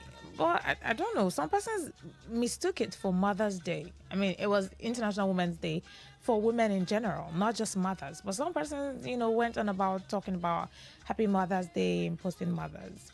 Well, for the few persons I saw who posted Mother's Day, I had to correct them that it's International Women's Day, so it's not just about mothers alone. Whether you're a mother or not, whether you're a wife or not, as long as you're a woman, International Women's Day is for you. That's my beat, and let's get into what we have very quickly, because I really want to take as much calls as possible on this, show, so that I don't have to start rushing to wrap up. Yeah.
That's quite a bit related to what we're talking about, right? What does gender equality mean to you in reference to the IWA that was celebrated yesterday, and side by side with River State Governor Siminalayi Fubara reaffirming the commitment of his administration to empower women and promote gender equality. So when you hear the word gender equality, what comes to your mind? Is it that it means that a man and a woman are the same? Is that what you think when you hear the word gender equality? Or does it mean to you that when you in the house, when you have a boy child and a girl child, gender equality means you buy them the same things, you buy them equal things, you buy them the same amount of toys or stuff that you buy for them? Or when you want to give money to your daughter and your son, gender equality to you means if you give your son 1,000 naira, you should also give your daughter 1,000 naira. Or are you part of people that say, gender equality means if you're sharing food in the house, if the son chooses first, or if the man of the house carries first, the woman should carry after? Or gender equality means that both of them get to choose the same amount of food equally. So if you put 2 meats for the man of the house, you should put 2 meats for the woman in the house. Is that what gender equality means for you? Or does it mean that if you send your sons to the best school because you feel like they are more profitable to invest on, you should also send your daughters to the most expensive school too, because they are also profitable to the family? Does gender equality mean that when you're sharing properties, maybe if the family, the father is deceased and they're sharing properties for the children or for the siblings, does gender equality mean that if you share a plot of land or 3 plots of land for the first son or the sons in the house, in the family, you should also give 3 plots of land to the women in the family? Does gender equality also mean to you that when a man is talking, a woman should talk right back? Does it mean that if a man has an opinion, has contributions to give, maybe in the workspace, in employer-employee basis, the woman should also be given fair hearing and allowed to talk and speak up without being shut down? What does gender equality mean to you? Or are you also of the part of people who have the belief that whatever job a man can do, a woman can do it. Yeah. If a man is allowed to work in a certain space, a woman should be allowed to work in that space too if she qualifies for it, right? If a man occupies a certain position, a woman should be allowed to occupy that same position regardless of gender. It should be equal. If the person merits it, should be given it. Gender equality doesn't mean to you what a man can do, a woman can do better. What a man is allowed to do, a woman should be allowed to do it. Society says a man can marry more than one wife and is expected. I'm not talking about religious beliefs now. Like society, they believes that, if a man wants to get married again or wants another woman, he has the liberty to get 1, 2, 3 women as he pleases. So a woman should also be allowed to have 1, 2, 3 husbands as she pleases. Is that what gender equality means to you? I'd really love to get your reactions, opinion, comments, messages, calls on the matter. I mean, to you as an individual, what does gender equality mean? But let's go through the news where the River State Governor Siminalayi Fubara affirms and reaffirms that his administration is ready and committed to empower women and to promote gender equality. That's where the question is coming from, actually. Yeah. Now the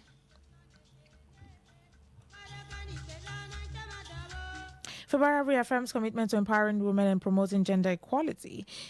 He says in a goodwill message to the women of River State on the occasion of International Women's Day yesterday, Fubara celebrates the strength, resilience, and contributions of women to the development of River State, Nigeria, and across the world. This was contained in a statement issued by the Chief Press Secretary to the Governor, Onwuka Zeshi, on Monday. Fubara stated, as governor, I'm proud to stand in solidarity with our women, recognizing their pivotal role in shaping our society. To the women of River State, your tireless efforts in our communities, workplaces, and home inspires us all. Your courage and determination drives progress and prosperity as we mark International Women's Day. Let's reaffirm our commitment to empower women and promote gender equality. Let's create opportunities for women to thrive and reach their full potential. To all is our strength. Happy International Women's Day. The statement recalled that the governor has made significant strides in promoting women development in River State. His administration has shown commitment to gender inclusion, evident in the appointment of women to key leadership positions.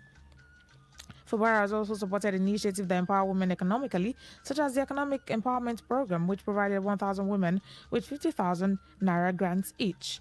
Additionally, the governor's wife, Lady Valerie Fubara, has been instrumental in supporting women farmers, presenting 10 million to 20 women farmers as part of the Renewed Hope Initiative Women Agricultural Support Program. The state government has also collaborated with National Directorate of Employment to create jobs and empower women and youth across River States, the governor's media aide added. International Women's Day, celebrated every year on March 8th, it marks the long history of women's struggle for equality, rights, and social justice. The day highlights the achievement of women while also drawing attention to important issues affecting women globally, including gender equality, reproductive rights, violence and abuse against women, equal opportunities in education, work, and leadership. It also recognizes the efforts of the women's rights in advocating for fair treatment, equal pay, political participation, and protection from discrimination. Now, these are all, this is okay. Before I highlight and re-highlight these, things, I'd want to hear from you first, right?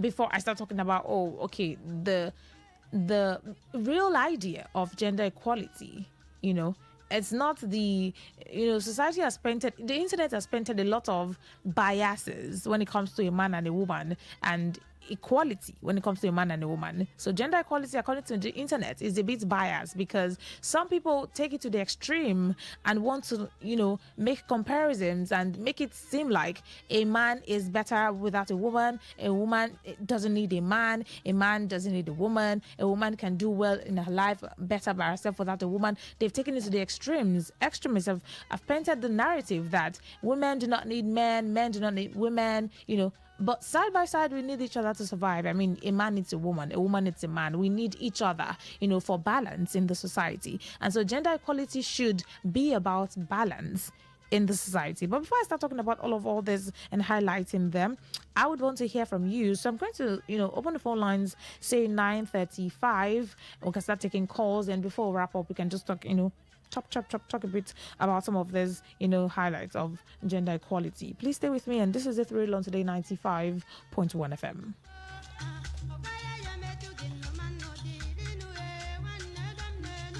Say no to the ordinary. Embrace the extraordinary. Because we are the voice of the people. Voice of the people. Today, 95.1 FM. Today, 95.1 FM.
Five 10951. That's the number to call to be a part of the conversation. I want to hear from you.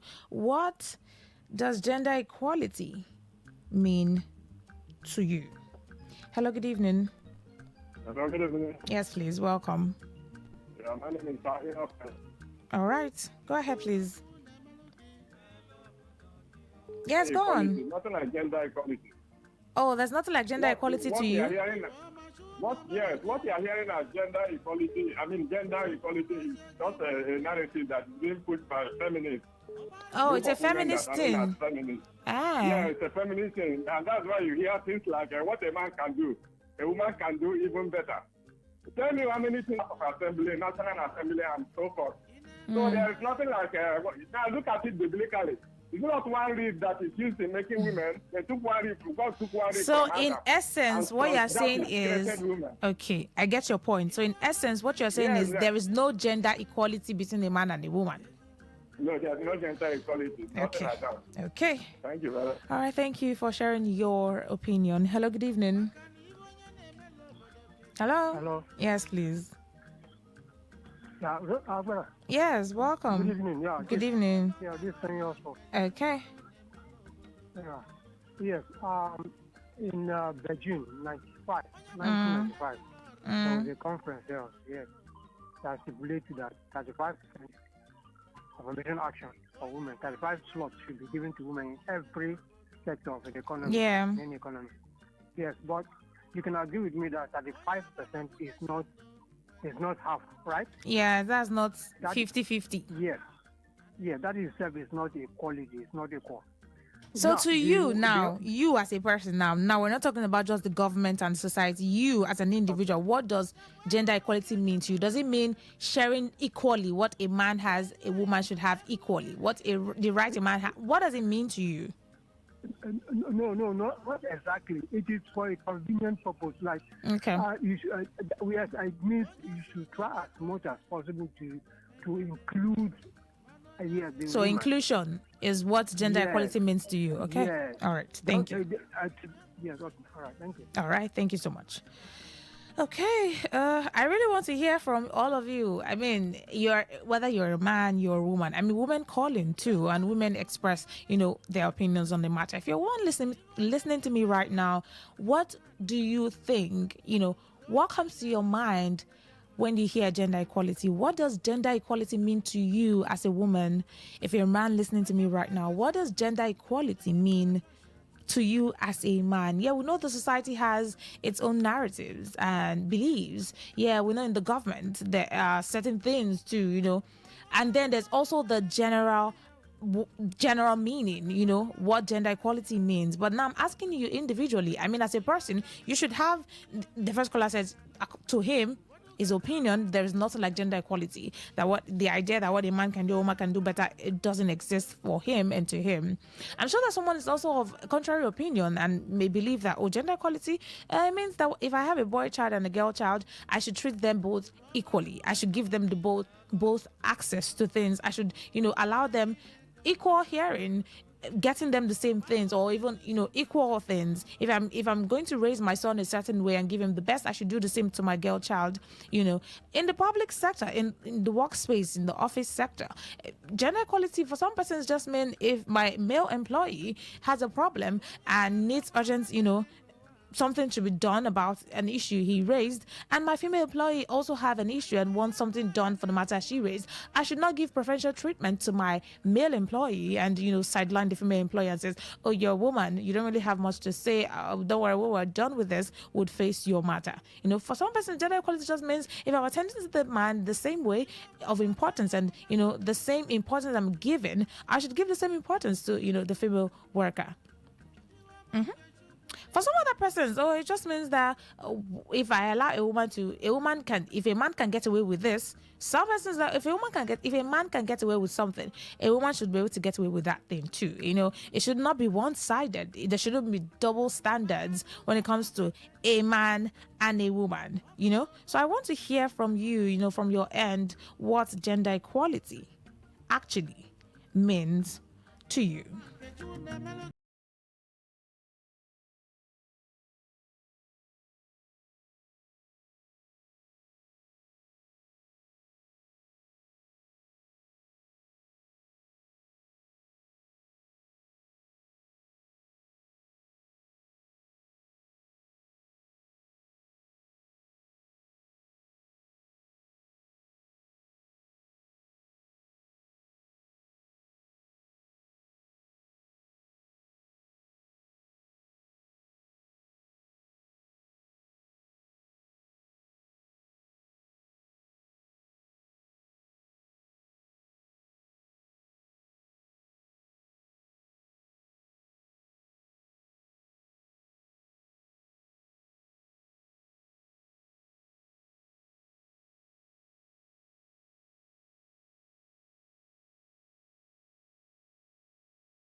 out, the IWD celebrated yesterday International Women's Day, and then side by side, the reaffirming of the governor of a Rivers State. Before I mention my state, of Rivers State, right? Governor Siminalayi Fubara reaffirming the commitment of his administration to empower women and promote gender equality, and how that.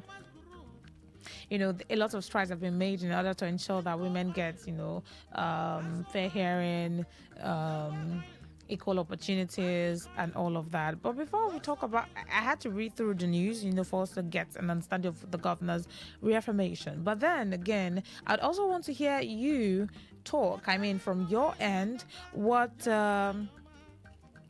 gender equality means to you. All right. What comes to your mind when you hear gender equality? What do you think? And according to you, what do you think that means? Or what does it mean to you? Yes, I really want to hear what you said. Someone called and said that to him is of the opinion that there is nothing like gender equality, that the idea, the narrative that what a man can do, a woman can do better, doesn't exist for him. Some other person called and said that, gender equality is a thing, and, gave his reasons why he says, okay, yeah, that works. So also, I'm sure that you have your personal opinion on the matter. 081095109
Regardless of your opinions, right, on gender equality, it's important that you understand that, gender equality is not just about what you feel is or isn't. It's more about the rights and social justice that affects women. Mm. Reproductive rights, violence, and abuse against women is also a part of it. So it's not just about the feminist thing, like someone called and said it's about feminism and those feminists wanting to be equal with men. It's not about wanting to be equal with men. It's just about giving equal opportunities to women. As much as opportunities are given to men, women should have equal opportunities both in education, in work, in leadership positions, the workspace, society, reproductive rights, and there should not be violence and abuse against women as well. That's what gender equality basically is about, right? Equality, rights, and social justice all put together. Thank you all so much for being a part of the show. My name is Rona, where the world news comes up right after this. Good evening.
And turn up the thrill.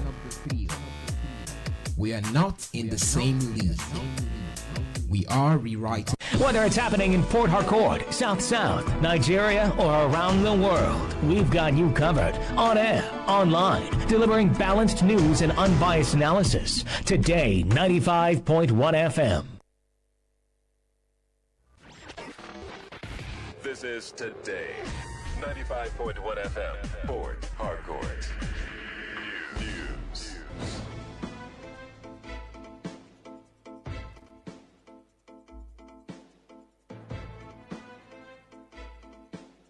A very good evening to you. This is the World News in a Premium Talk Radio Today 95.1 FM Port Harcourt. I'm Rona Agbara. First, the headlines. Taminu Turaki-led PDP discloses plan to challenge courts to appeal ruling at Supreme Court. Now fund disburses over 200 billion naira in student loans. King of Evil Kingdom calls for improved maternal health care in River State. On the foreign scene, U.S. Secretary of State Marco Rubio accuses Iran of holding world hostage amid escalating conflict. Details shortly.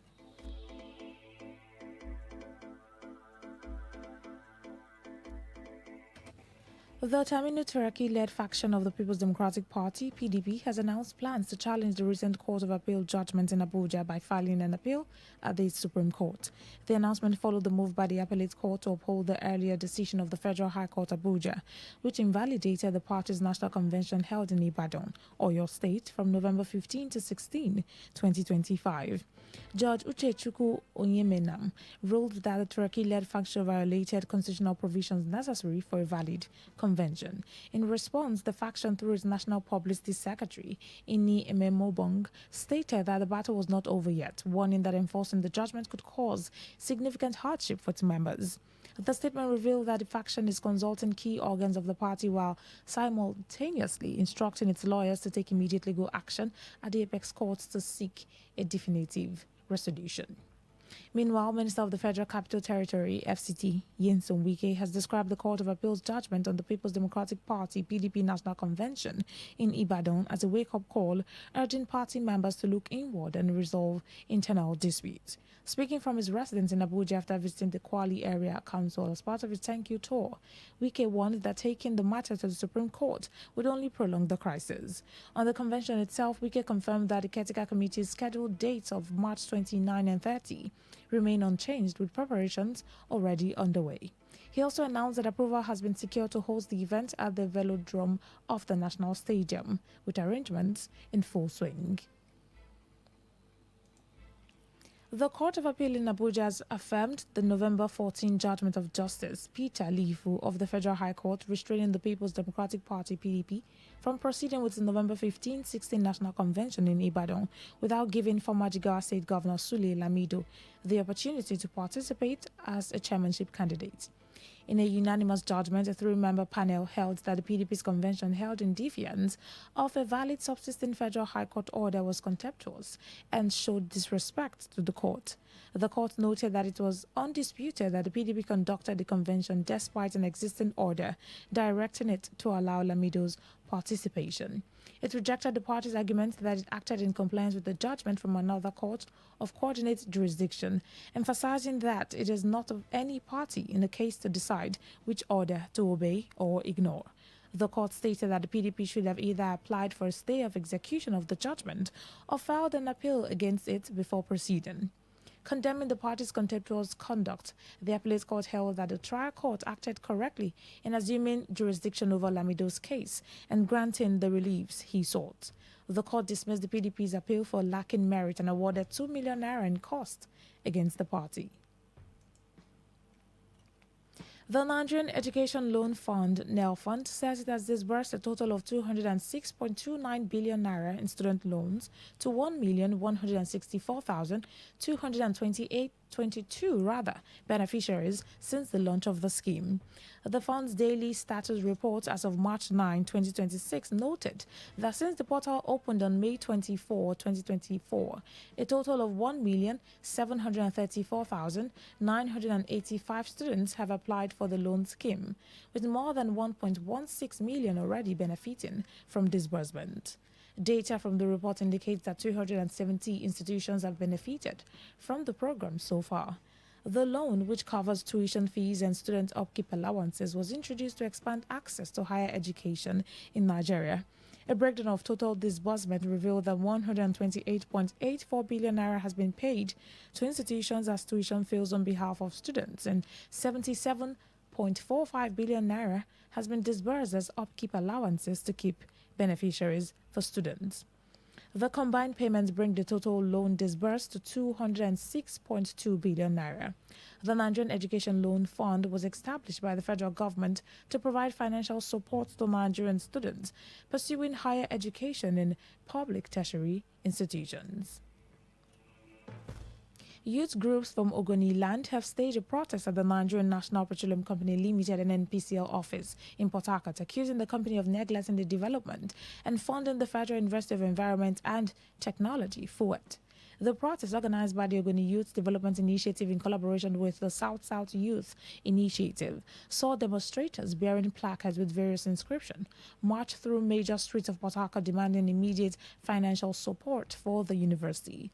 The global president of the Ogoni Youth Development, Imiabi Saviour Oscar, alleged that NNPCL had failed to comply with a directive by President Bola Tinubu to provide financial support for FUET.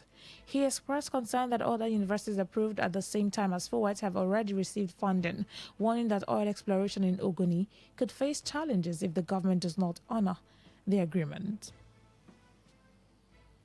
President directed that NNPCL must fund Federal University of Environment. As we speak, in this moment, since that school was established, a dime will be given to the school as directed by Mr. President. As we speak at this point in time, the students on campus do not have access to lecture hall, do not have access to laboratory, do not have access to hostel. The students are stranded. Pioneer students of the school are stranded. Contractors are stranded. Contractors took loan for the establishment of the project budget in that school. Everything was approved. But unfortunately, up to this moment, NNPCL has refused to release 1 penny for the establishment for the smooth running of that university. Right to this moment, 1 naira has not been released to that university. Contractors are suffering. Students are suffering. Addressing the protesters, Mfon Ati of the Nigerian Upstream Petroleum Regulatory Commission (NUPRC) commended the peaceful nature of the demonstration and advised the youth to follow up on their petition with the Abuja office of NNPCL, noting that the Port Harcourt zonal office has been closed. I'm just going to appeal to you guys to just do a follow-up, and it's good that you've spoken to, and leadership of NNPC will also see what you have done. But I would just say that I appreciate you guys for not coming in a violent way. You came peaceably, and I will enjoin you to keep that peace. Do a follow-up by sending your representative or a reminder later, and I'm sure you'll be responded to.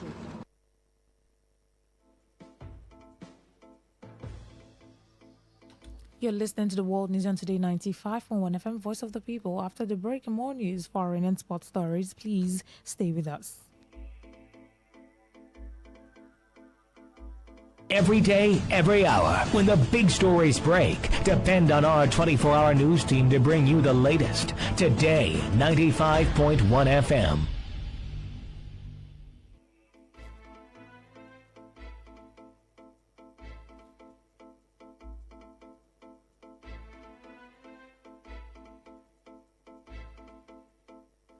Thanks for staying with us now. The rest of our stories. The River State House of Assembly has screened 9 commissioner nominees submitted by Governor Siminalayi Fubara, confirming 5 and rejecting 4 after hours of debate and questioning.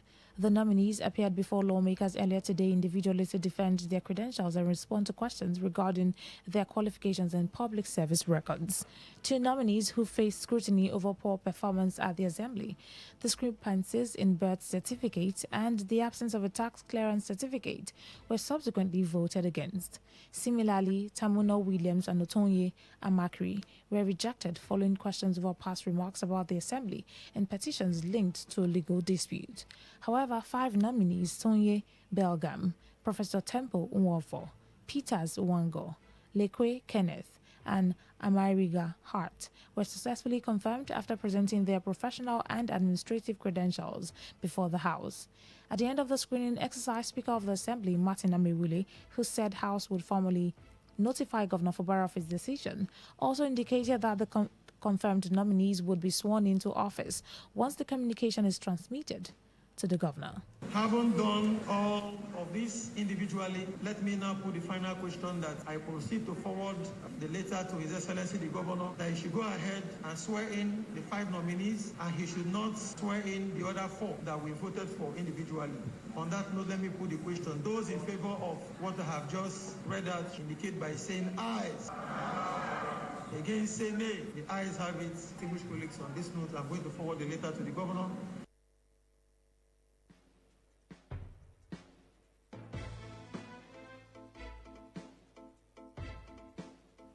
Amid intervention by members of the House of Representative Committee on Public Petitions following the petition by the chairman of Obiakwa Local Government Area over disputed land issues, the Council's Committee Against Land Grabbing has continued efforts to resolve several land disputes in the area. Chairman of the Obiakwa Local Council Committee Against Land Grabbing, Chief Alex Wiley, said the committee has received more than 100 land dispute cases since October 2025, noting that 6 of the cases have been so far resolved. According to him, while the dispute between Dr. Paul Woga and Eze Chima Timothy along Stadium Road, Stephen Yagwa and Kenneth Osita in Rukwoku, as well as the Jajas and the Chindas in Rumwapu, Rukwoku have been resolved, the land dispute involving Senator John Mbata and members of his community is still pending.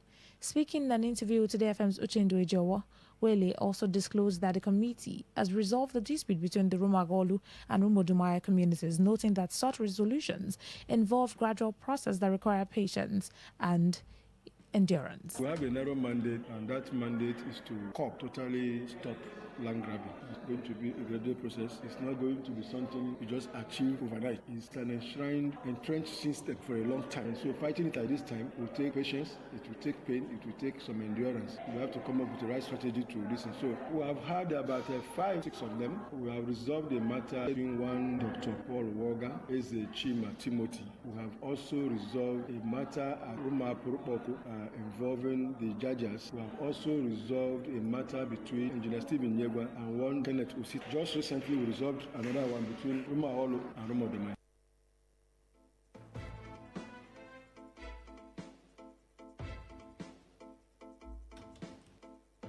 Chief Wele further revealed that measures will soon be introduced requiring landowners to register their properties with the local government and obtain official clearance and certification to safeguard their lands from future disputes or encroachment. One of the strategies we have adopted is the justice of the matter, how to return the properties to those who own, especially when you are able to prove your case. In doing that, you must tell them the truth. But in telling them the truth, we have to apply wisdom in ensuring that even the person you are telling the truth accepts the truth. And then is also willing to cooperate. So we apply wisdom where we bring two people together to talk to them and come up with some measures and give them some roadmap to achieving that peace. And at the end of the day, people sort of seeing themselves as rivals will make them first of all see themselves as one and create the conducive atmosphere for two people to sit down or the two communities to sit down and discuss.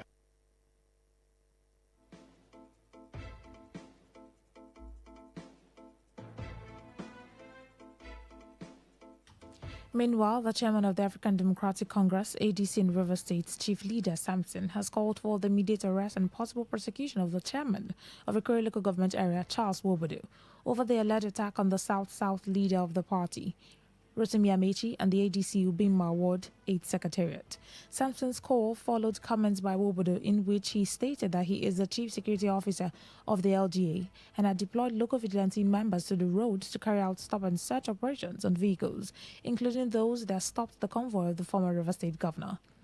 The ADC state chairman, while commending security agencies attached to the convoy for their professionalism, questioned why, despite several OSPAC checkpoints across the LGA, none stopped Amechi's convoy, except the one located in the village of the council chairman.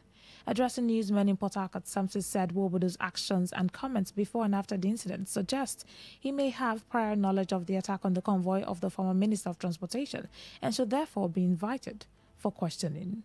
We will travel through other communities. We also saw some spots of OSPAC on the road. They did not block the road. We got to Omoa and the road was blocked by people he is calling OSPAC now, but we know that they are hoodlums. And they used a Sienna vehicle donated by Ikore local government and blocked a government road to block His Excellency from going to register in Ubima. If he is saying that they were OSPAC members, it means what he has done is to encourage criminality in Ikore local government. And I'm calling on the security agency to arrest him and investigate him because he is aware, like he claimed, that he is the chief security officer of Ikore local government area. That means he has so much information at his disposal. Chief Leader Samson also criticized the governor of River State for what he described as silence over the attack on the ADC Ward Secretariat in Ubima and alleged assault on Amechi's convoy, describing the governor's response as a failure in his duty as the chief security officer of the state. I also want to call on the governor of Rivers State for more than 48 hours that a former governor of this state, a former minister of the Federal Republic of Nigeria, was attacked on his way to his community for registration. The governor till today have not uttered a word and is the chief security officer of the state. And I'm saying this, and I'm saying it without any apology, that the governor of Rivers State, Timiala Ifubara, has failed in his primary responsibility as the governor of Rivers State and as the chief security officer. The primary aim of government is to protect life and property. And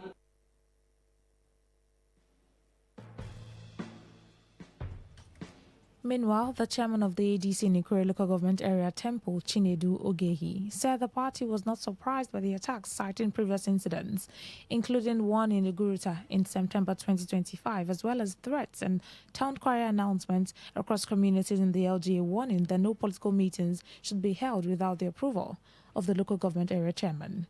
Chinedu Ogehiwa questioning why individuals who claim political dominance in the area would prevent others from exercising their political rights, insisted that those who had previously threatened the party should be held responsible for the attacks and arrested. We got this intelligence that once we rent any office in Ishikbo, the government headquarters, that it will be raised down. We say, okay, let us go to the ward where the excellency will do his registration. The moment we set up that office, the night breaking the seat, that office was not only being attacked, was raised down. And if we have been promised that, look, we can no longer allow you hold any function in the local government unless you take a clearance from the local government chairman, then who do you accuse? Who do you look at? So for us, all those who have threatened us that we no longer hold meetings in the local government, for me, they are responsible for what has happened. For us, we are only inviting the security agency to please do something about the lives and properties of ADC members in the local government.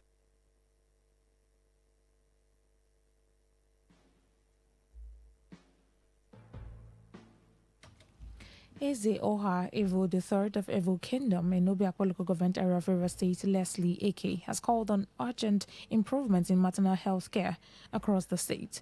His Majesty Eke, who is also the chairman of the Supreme Forum of Ikore Government Recognized Traditional Rulers, emphasized the need for a multifaceted approach to tackling maternal health challenges, highlighting the importance of strengthening healthcare infrastructure, training healthcare workers, and increasing access to skilled birth attendants, midwives, and doctors, particularly in rural communities.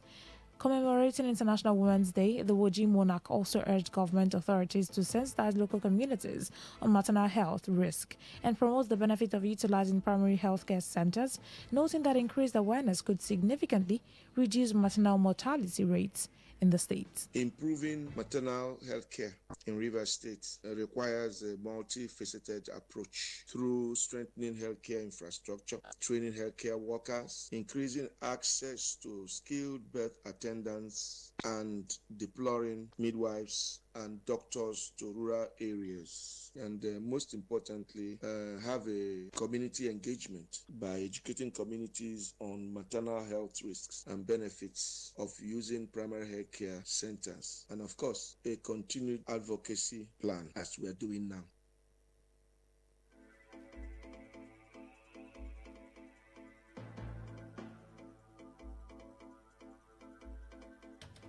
Operatives of the River State Police Command have arrested 4 suspects allegedly linked to the killing of a woman, Favor Chika, in Uguruta.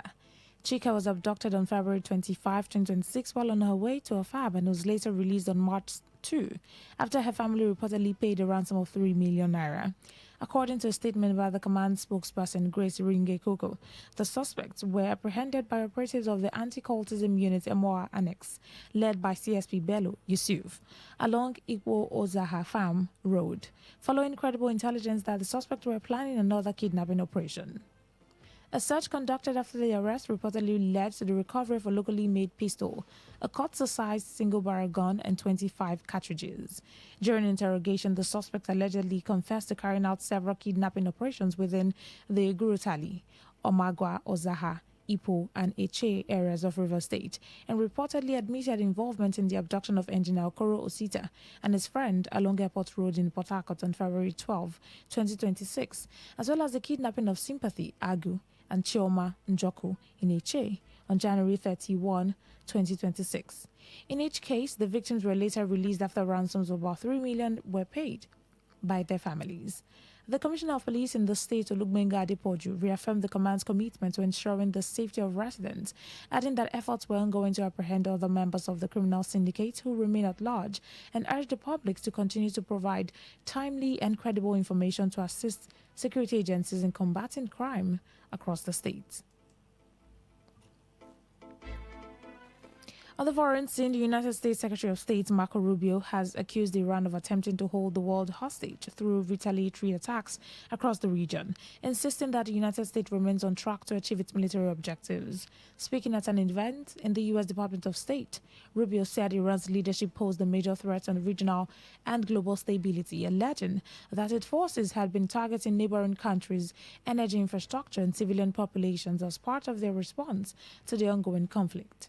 Rubio said the objective of the military campaign launched by the United States and Israel was to destroy Iran's capacity to carry out such attacks. The offensive began on February 28 and included strikes that reportedly killed Iran's longtime supreme leader Ali Khamenei. And since then, Iran has launched a barrage of missiles and drones targeting Israel, as well as Gulf Arab states that host key U.S. military bases.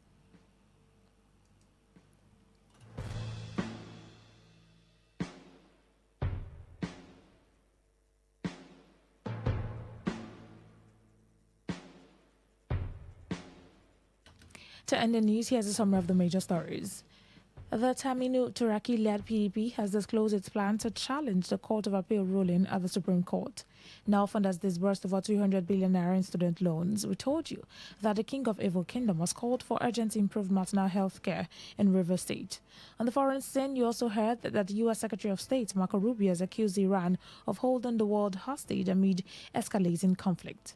That was the news that's edited by Stella Sasongo Korea. For comments and inquiries, please call 081-838-92850 or send your emails to news@todayfmlive.com. You can read our stories on www.todayfmlive.com, on Facebook at Today95.1fm, on Instagram at TodayFM951, on X at TodayFM951. You can also join our YouTube live at Today95.1fm. I'm Rona Agbara. Thank you so much for listening. Good evening. Today's news, today's entertainment, today's sports, today's issues. Today on Today 95.1 FM, Port Harcourt.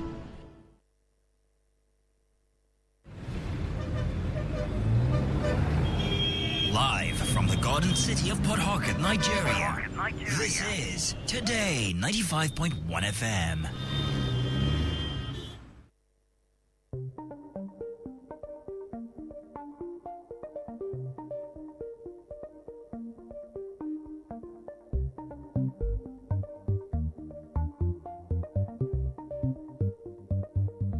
A very good evening to you. This is Today 95.1 FM, Port Harcourt, Voice of the People. It's time again for a rundown of the foreign news stories that made the headlines on the wall today. I'm Rona Agbara. First, the headlines.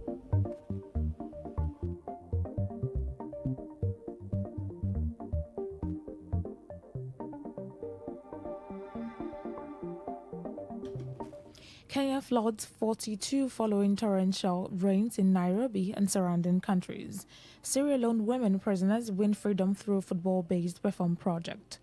Iran appoints Mojtaba Khamenei as new supreme leader after death of Ali Khamenei. Japan deploys counter-strike missiles closer to China. Details shortly. At least 42 people have died after days of heavy rains triggered flash floods across several parts of Kenya.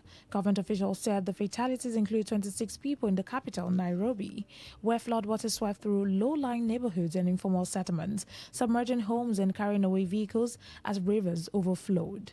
Authorities said the deaths were reported in multiple counties as torrential weekend rains disrupted transport, flooded roads, and brought daily activities in several towns to a standstill. Kenya's Public Service and Special Programs Minister, Geoffrey Ruku, said while police had documented the deaths, emergency teams continued search and rescue operations, Geoffrey said. President Williams Ruto announced the deployment of emergency responders, including soldiers, to coordinate rescue efforts and assist affected communities. 4 inmates granted freedom by Sierra Leone's correctional services following an intervention by the Football for Reform Initiative, a gender empowerment program that uses football as a tool for social change and rehabilitation. Isha Johansen, founder of Football for Reform, said they also engaged them in skills training, hopefully that they can gain employment. Johansen added that many of the women end up in prison simply for being in the wrong place at the wrong time. However, supporters of the initiative says it is about compassion, rehabilitation, and the chance to reintegrate into society. According to authorities at the Sierra Leone Correctional Service, more than 200 women are currently held in female facilities across the country, 7 various fines and sentences. The Egyptian pound fell to its lowest level on record, dropping for the first time below 52 pounds to US dollar on official markets. The sharp depreciation comes as foreign investors have stepped up their exit from Egypt's local bond markets over the past 1 week of the most volatile period regional economies have seen in years. As the war pitting the United States and Israel against Iran continues to escalate, bank screens in Cairo shows the dollar buying at 52.15 Egyptian pounds and selling at 52.25 at major lenders, including Abu Dhabi Islamic Bank, Bank of Alexandria, and Banque Misr. That level marks a true drop of around 4.3% in a single day and the weakest official rate ever recorded for the Egyptian currency. At the height of Egypt's economic crisis in early 2024, the dollar was trading at about £70 on the black market as a severe shortage of foreign currency paralyzed the economy. However, that rate reflected activity on the parallel market rather than the official exchange rate at the time, which the state had fixed at £30 to the dollar.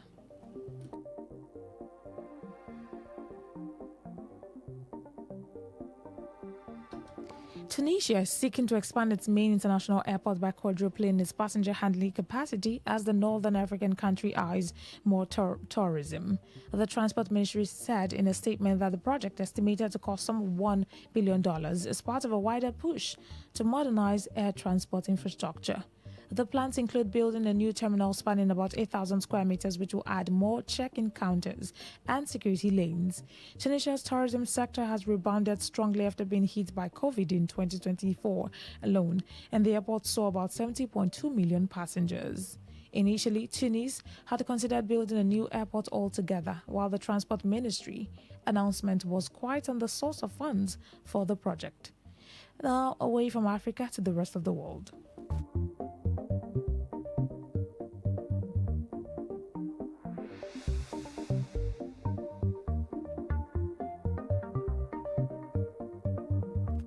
The U.S. government has ordered non-emergency government employees to leave Saudi Arabia as the war engulfing Iran widened across the Middle East, pushing up oil prices above $110 per barrel and triggering a market sell-off in Asia. The U.S. Embassy in Riyadh City cited heightened risk from armed conflict, terrorism, and missile and drone attacks from Yemen and Iran. The Israeli military said that it has begun a new wave of strikes targeting the infrastructure of the terror regime in central Iran. It followed strikes on several Iranian oil facilities yesterday, igniting fires and sending thick smoke over Tehran and the neighboring city of Karaj. Crude prices spiked above $110 per barrel today after several Middle East energy producers announced plans to cut output. A deadly landslide has struck Batara Gembang landfill, Indonesia's largest waste site, burying trucks and food stores and killing 4 people. Authorities are searching for at least 5 more people reported missing. The disaster occurred after hours of heavy rainfall, with rescuers using heavy machinery, including backhoes and deploying tracking dogs to locate victims trapped under the debris. Bantagebang, which sprawls over more than 110 hectares and contains an estimated 55 million tons of trash, serves Jakarta and its surrounding satellite cities, collectively known as Jabodetabek, with a population of about 42 million, generating roughly 14 tons of waste daily. Several explosions have shocked central Israel, leaving at least 2 people seriously injured. According to local emergency services, the blast occurred shortly after Israel militaries reported detecting new missiles launched from Iran. The Magen David Adom Emergency Service said paramedics were searching a number of scenes and treating 2 unconscious males in serious condition, highlighting the severity of the attacks. Israeli military officials reported multiple impact sites for the incoming missiles and confirmed that the country's defensive system were active in attempting to intercept the threat. Iran's clerical establishment has appointed Mojtaba Khamenei as the country's new supreme leader, days after the killing of his father, Ali Khamenei, in joint U.S.-Israeli strikes that escalated tensions across the Middle East. The decision was announced by the Assembly of Experts, the powerful clerical body responsible for selecting Iran's supreme leader, which said the 56-year-old has been chosen by a decisive vote, despite the ongoing conflict. The announcement comes 9 days into a widely regional war involving Iran, Israel, and the United States. In a statement, the Assembly of Experts said it did not hesitate for a minute in naming a successor, condemning what it described as brutal aggression by Washington and Israel. Mojtaba Kamene is widely seen as a conservative figure with close ties to the Islamic Revolutionary Guard Corps, a key pillar of Iran's military and powerful political power. Meanwhile, Israeli strikes overnight targeted several oil facilities in and around Tehran, killing at least 4 people and igniting fires that sent thick smoke across the capital.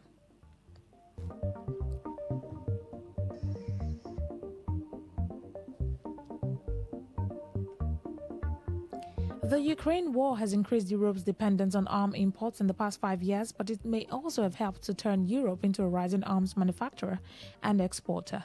Imports of major arms by European states more than tripled during 2021 to 2025 when the Ukraine war raged, compared with the previous 5-year period of 2016 to 2020. However, almost 48% of those weapons came from the United States, suggesting that Europe is failing in a commonly shared ambition of becoming more weapon autonomous.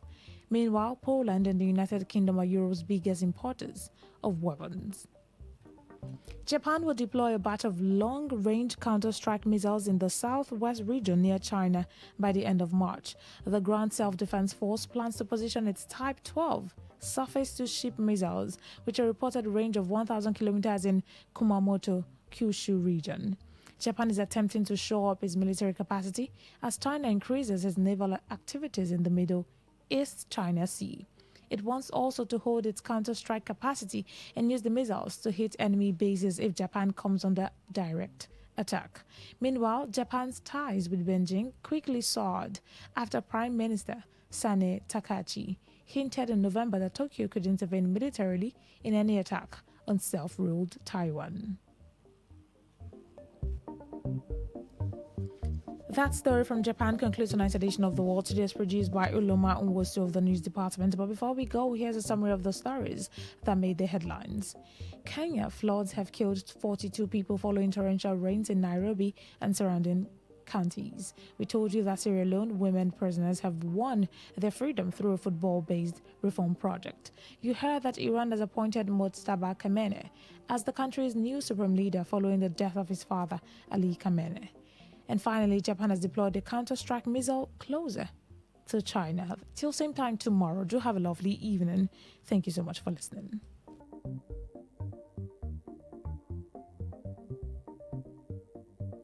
Today's news, today's entertainment, today's sports, today's issues. Today on Today 95.1 FM, Port Harcourt. Stay informed, stay ahead. Tune in to Today 95.1 FM for the latest news and exciting sports updates. Your trusted source for everything you need to know. Today 95.1 FM, the voice of the people.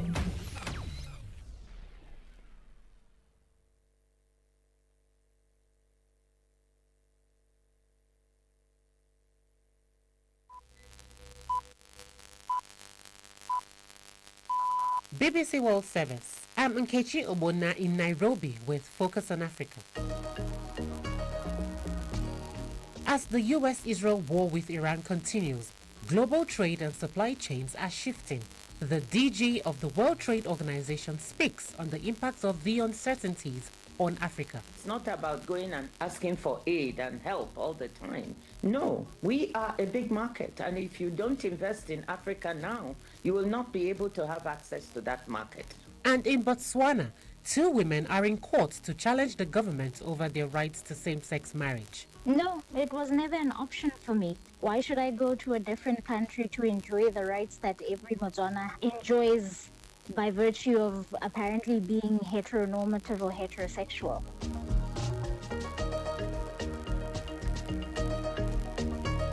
That's all on the BBC Tonight in Focus. First, the news. I'm Debbie Russ with the BBC News. G7 finance ministers have met to discuss the global economic turmoil caused by the US-Israeli war against Iran. Japan's finance minister said a statement would mention the possible release of oil reserves to tackle a price surge, but her French counterpart said a decision had not yet been taken. Earlier, the price of a barrel of oil passed $100 for the first time in 4 years. Our business correspondent is Theo Leggett. A higher oil price translates into higher costs. For factories that are making things, it's their energy bills, transport costs for goods, fuel costs for ordinary people, those could go up. We've also seen a big increase in the price of gas because about a fifth of the world's supplies of liquefied natural gas come through the Straits of Hormuz. So all of these costs could go up, which means if you have a sustained high oil price, it will lead to inflation. African nations, many reliant on oil imports, are feeling the effects of shipping disruptions in the Strait of Hormuz. The South African and Egyptian currencies have weakened as inflation fears spread. Governments in Asia have scrambled to limit the impact of the war.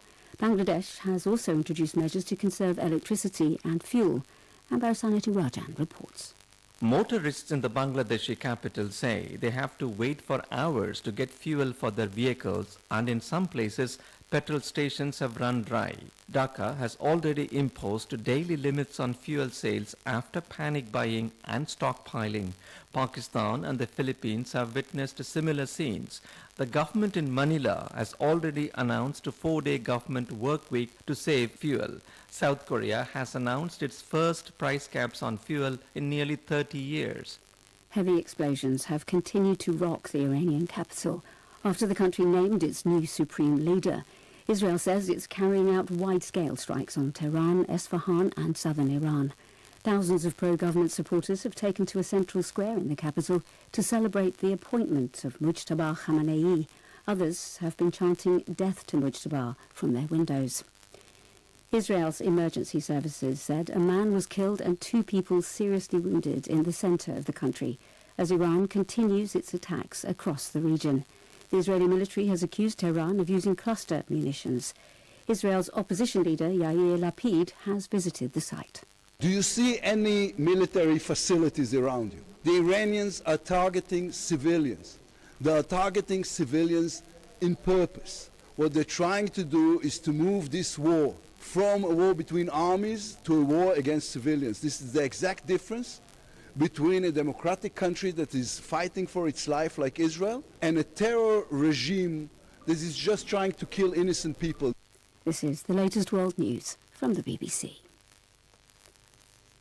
Police in Norway are searching for a suspect after Sunday's explosion at the US Embassy in Oslo. Officers have confirmed the blast was caused by an improvised explosive device. They've released photos showing the suspect wearing dark clothing with a hooded jacket and a backpack. The Turkish opposition leader Ekrem İmamoğlu has gone on trial in Istanbul for corruption in a case he's called politically motivated. The mayor of Istanbul was arrested a year ago as he was named presidential candidate for the opposition Republican People's Party. He's standing trial on 140 counts, which he denies. Emre Temel from the BBC's Turkish service is following the case. Many opposition supporters view the trial as politically motivated, aimed at weakening a key challenger to Turkey's President Recep Tayyip Erdogan, and street protests and demonstrations have reflected anger and frustration among Mr. İmamoğlu's supporters. Pro-government supporters largely accept the judicial process as legitimate. President Erdogan and his party maintain that Turkey's judiciary is independent. This trial has intensified political tension and raised public concern about the state of democracy in Turkey. Dutch intelligence says Russian hackers have targeted messaging apps used by officials, military officers and journalists. It says the easiest method was to pretend to be a support chatbot and persuade users to hand over security details for the Signal app. The Dutch intelligence chief warned users not to resort to messaging apps for classified information. Fox News has apologised after screening the wrong footage of President Trump at a ceremony for American soldiers killed in the Iran war. Mr. Trump presided at Dover Air Force Base on Saturday wearing a baseball cap when all around him were bareheaded. Fox showed old footage of the president, also bareheaded, at a different ceremony. That's the latest BBC News.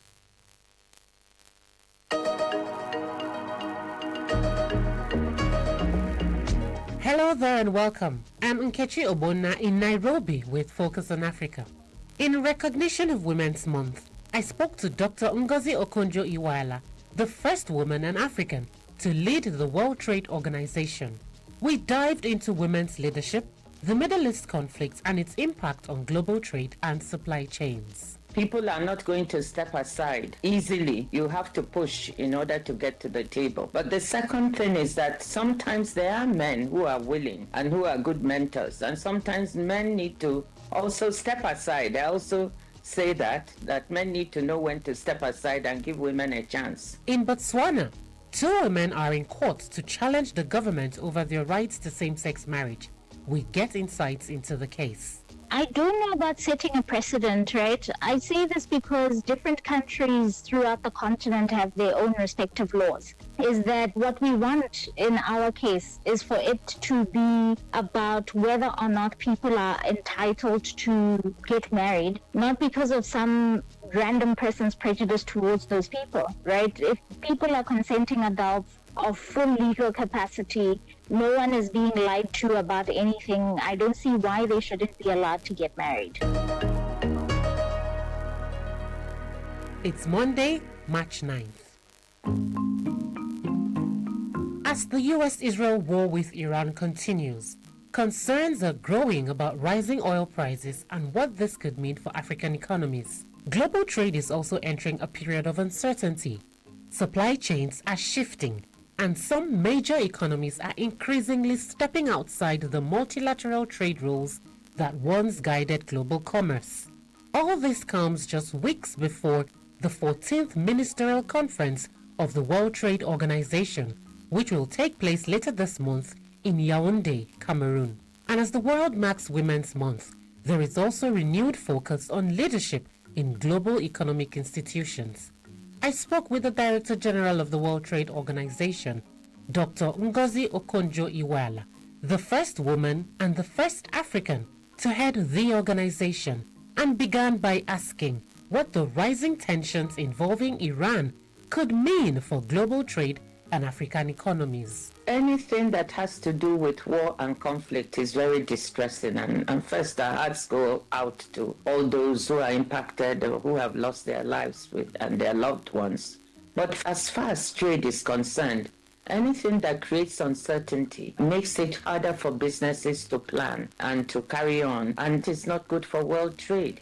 Just the sheer physical fact that you cannot have ships or tankers passing through the Straits of Hormuz has an impact. So I think the impact on world trade is there, the uncertainty created for businesses. So all we can say is this is unfolding before our eyes. We don't know where it will go, but we certainly hope that this will end as soon as possible, both for the lives being lost, but also to make trade possible to flow more easily and keep prices down for households and for businesses. Dr. Ngozi, what do you think African economies should do to buffer whatever shock these uncertainties would bring, especially when it comes to trade and importation of goods? Of course, immediate actions are not that easy because of what's going on. But I think what we need to do as African economies is to learn lessons on what is going on in the world. And those lessons have to do with the need to look at your own economy and your own region and to do the biggest possible to strengthen your economy and strengthen your region so you can trade more with each other. Look, Africa has the potential to produce so much food. So if we are trading better with ourselves through the accelerated implementation of the Africa Continental Free Trade Area, when there are disturbances elsewhere in the world, we wouldn't need to be so stressed out or concerned about where our imports are coming from, because we will be trading with each other and we'll be able to get whatever is missing or things that are missing from one economy to the other as much from each other as we can. Now, Dr. Ngozi, let's talk about relationships. We have seen several African countries go personally and form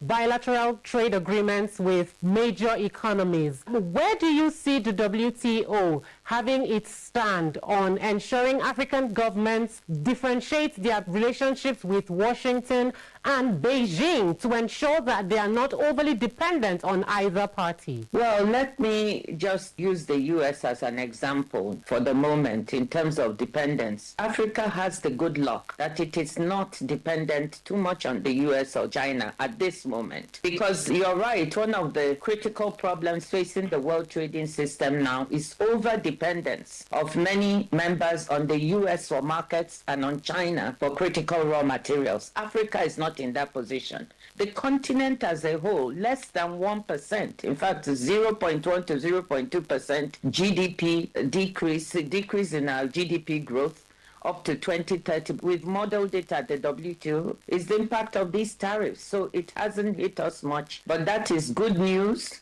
but it's also bad news because our trade with the rest of the world, with the US, with China, is not as much as we would like. Dr. Ngozi, the argument is that the global commerce or global major economies still see Africa as capital risk, despite all the opportunities and the minerals that you have highlighted that exist on the continent. Why does the world still view Africa as capital risk or investment risk without value addition, for instance, to those raw materials that you have highlighted? The perception of risk on the continent is actually higher than the actual risk of investment. But we have to deal, sometimes perception becomes fact.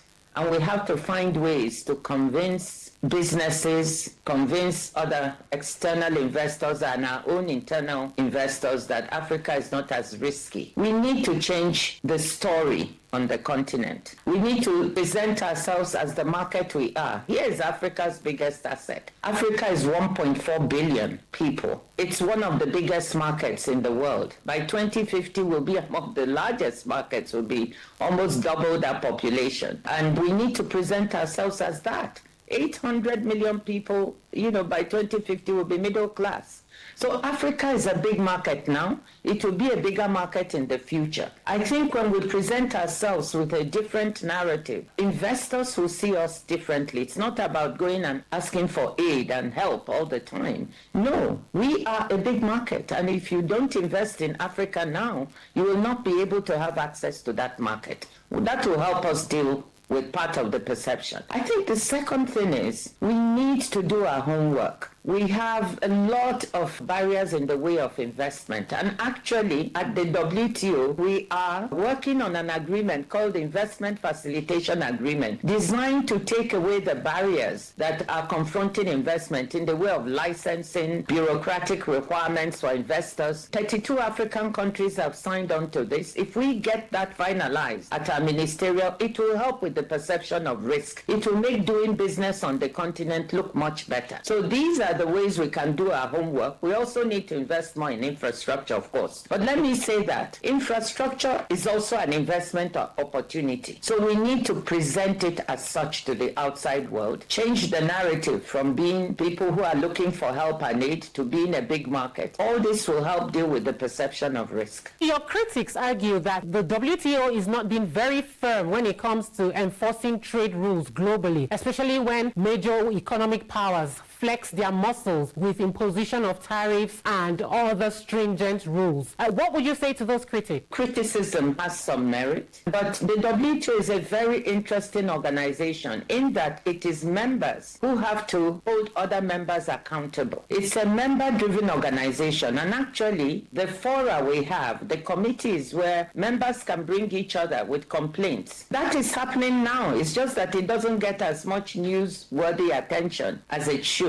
The WTO provides a forum for members to talk to each other about the things that they are doing that they don't like. So if a member does not like the unilateral actions of another member, we have a proper forum at the WTO for them to bring that complaint.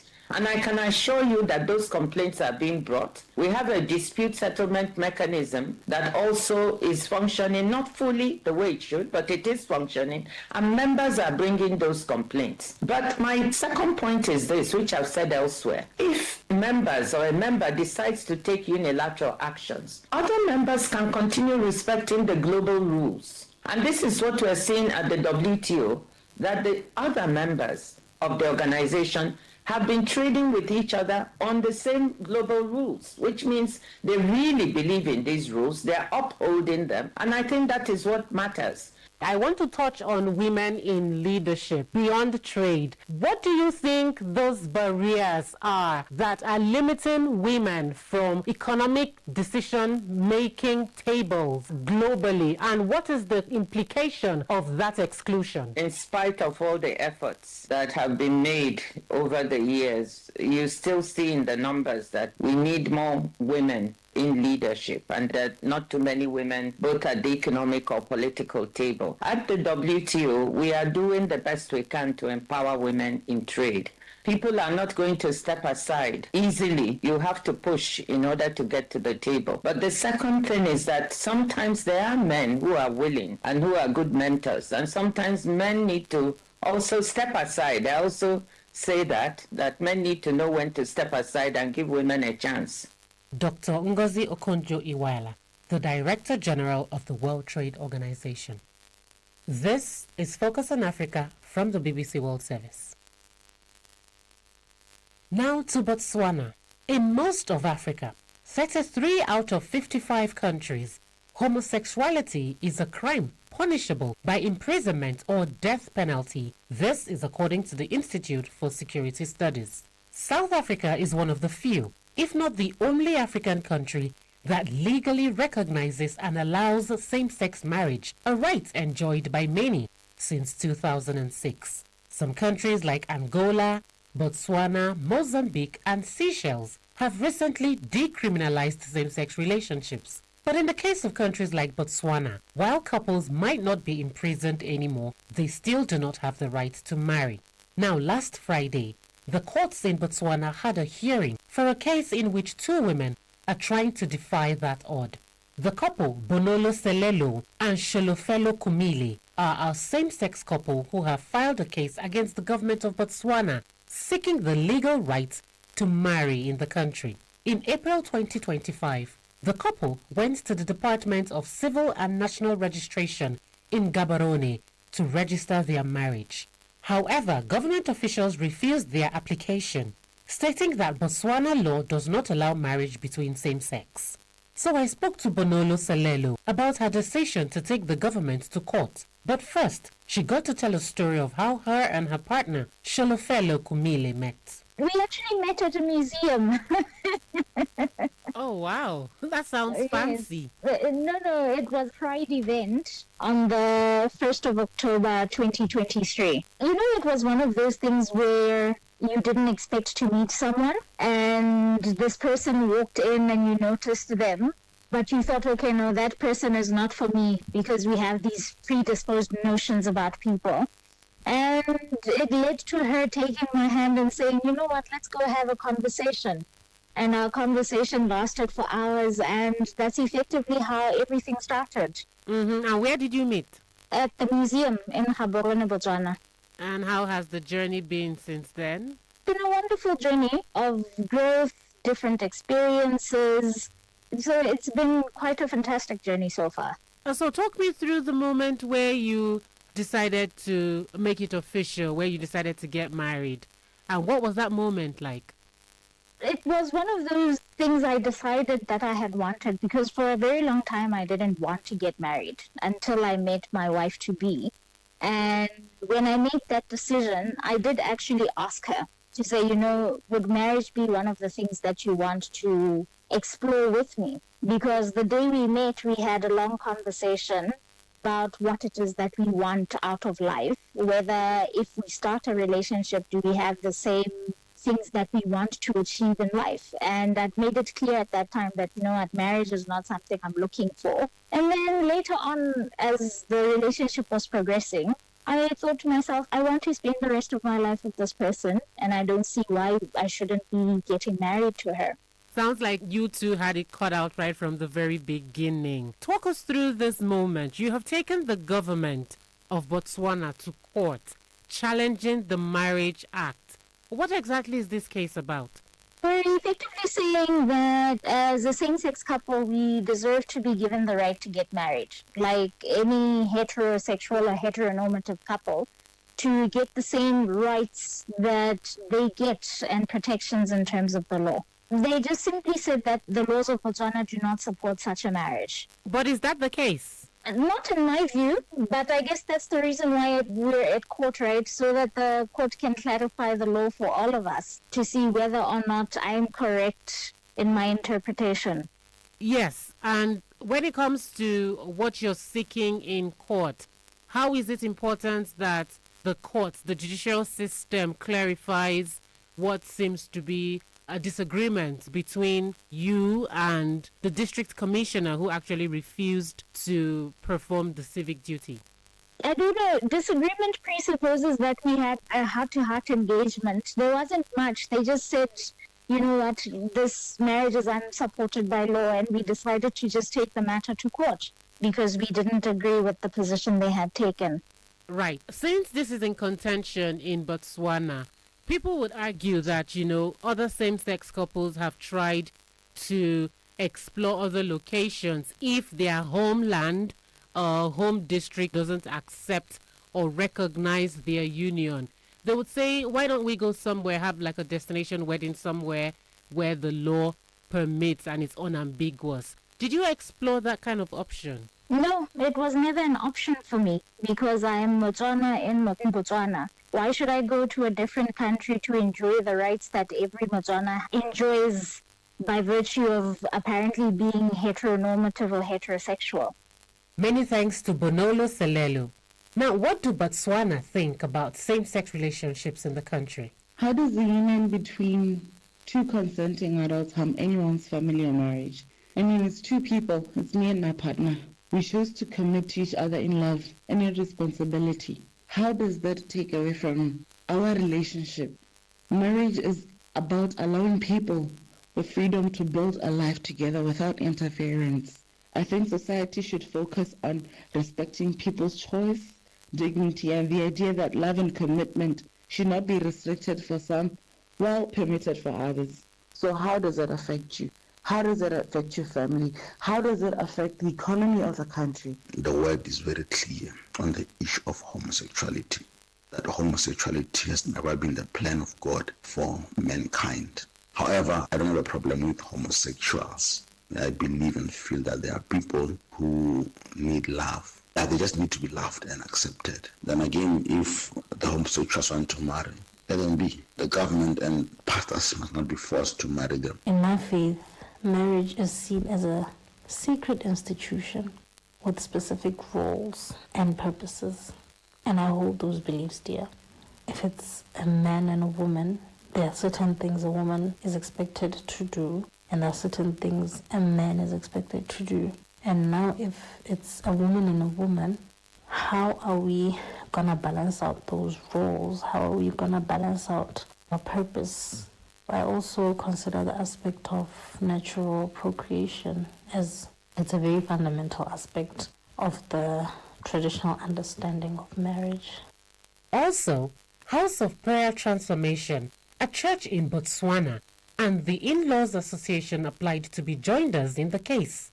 We speak to the lead pastor, Albert Tamado, from the Botswana House of Prayer Transformation on why this was the case. Well, we take a biblical standpoint and also we take a cultural standpoint towards same-sex marriages, which are really kind of saying no to such engagements. And so that's our position really. We take a biblical and also a cultural standpoint. Probably most of Botswana, same-sex marriages, just the whole cultural process of it will seriously not accommodate such relationships. And so it's already creating a lot of problems for those who are trying to go about it. And of course, we are also challenged by the fact that we are talking about a small population, and with such marriages that do not reproduce procreation, it becomes a problem. Now, Pastor, in court, we saw some women wearing the Charlie blankets. Now, these are blankets that are worn by married women during weddings or special occasions in Botswana. Yes. Talk us through why the choice of that traditional regalia and what the significance of the attire during court proceedings is. That's just to communicate our value of marriage, and particularly the marriage process. Those things are worn when ladies are going to do the cultural aspects of marriage. So ladies would wear like this, and that's the pride of the nation, the beauty of the nation. We enjoy that cultural expression whenever we have our weddings happening, or preparation for weddings, or the cultural things associated with marriage and weddings. As an organization, you applied as joiner parties with the In-Law Association of Botswana to this case where this same-sex couple have taken the Botswana government to court for refusing to join them in matrimony. Why are you a party to this? Well, I'm a marriage officer, and we have quite a lot of marriage officers, I think in the majority, that are completely uncomfortable with marrying same-sex relationships. And in our case, people have been trying to go to South Africa to try and solemnize and so on. And so in our context, really, I can't officiate a same-sex marriage. And a lot of the people, even the district commissioner, even the chiefs, what we call traditional leaders, who also do that, they are very uncomfortable with officiating or solemnizing same-sex marriages. Is this feeling based on moral justification, religious backing, or is based on what the law says, what the Constitution of Botswana says? They are saying the Marriage Act, which clearly states or indicates that marriage is between a man and a woman, it says bride and bridegroom. It clearly states that. And they are saying it's violating the Constitution. But well, our Constitution is also embracing the cultural aspects, the core cultural aspects that we abide by, which define us as a nation. So our Constitution really protects our culture also. Many thanks to Pastor Albert Tamado, lead pastor at the Botswana House of Prayer Transformation. And that's it on Focus on Africa today. If you'd like to share your feedback about the stories we brought you, do reach out to us on WhatsApp. Our number is +44 78 42 61 77 66. Or find us on social media at BBC Africa. Or my handle at I am Nkechi Nna, and that's with double N. Our email address is focusonafrica@bbc.co.uk. Today's episode came together through the efforts of Kigante Shumba in Nairobi and Chiamaka Dike in Lagos. Jonathan Mwangi was the technical producer. Bella Twine and Blessing Aderoba were the senior producers. Our editors are Samuel Murunga and Mariam Abdallah. I am Nkechi Ubonna, and I will speak to you again soon.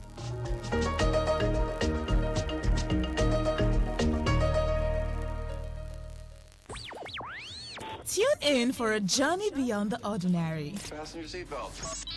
We are not just a station, we are the station. Today, 95.1 FM, the voice of the people. This is Today 95.1 FM, Port Harcourt, voice of the people.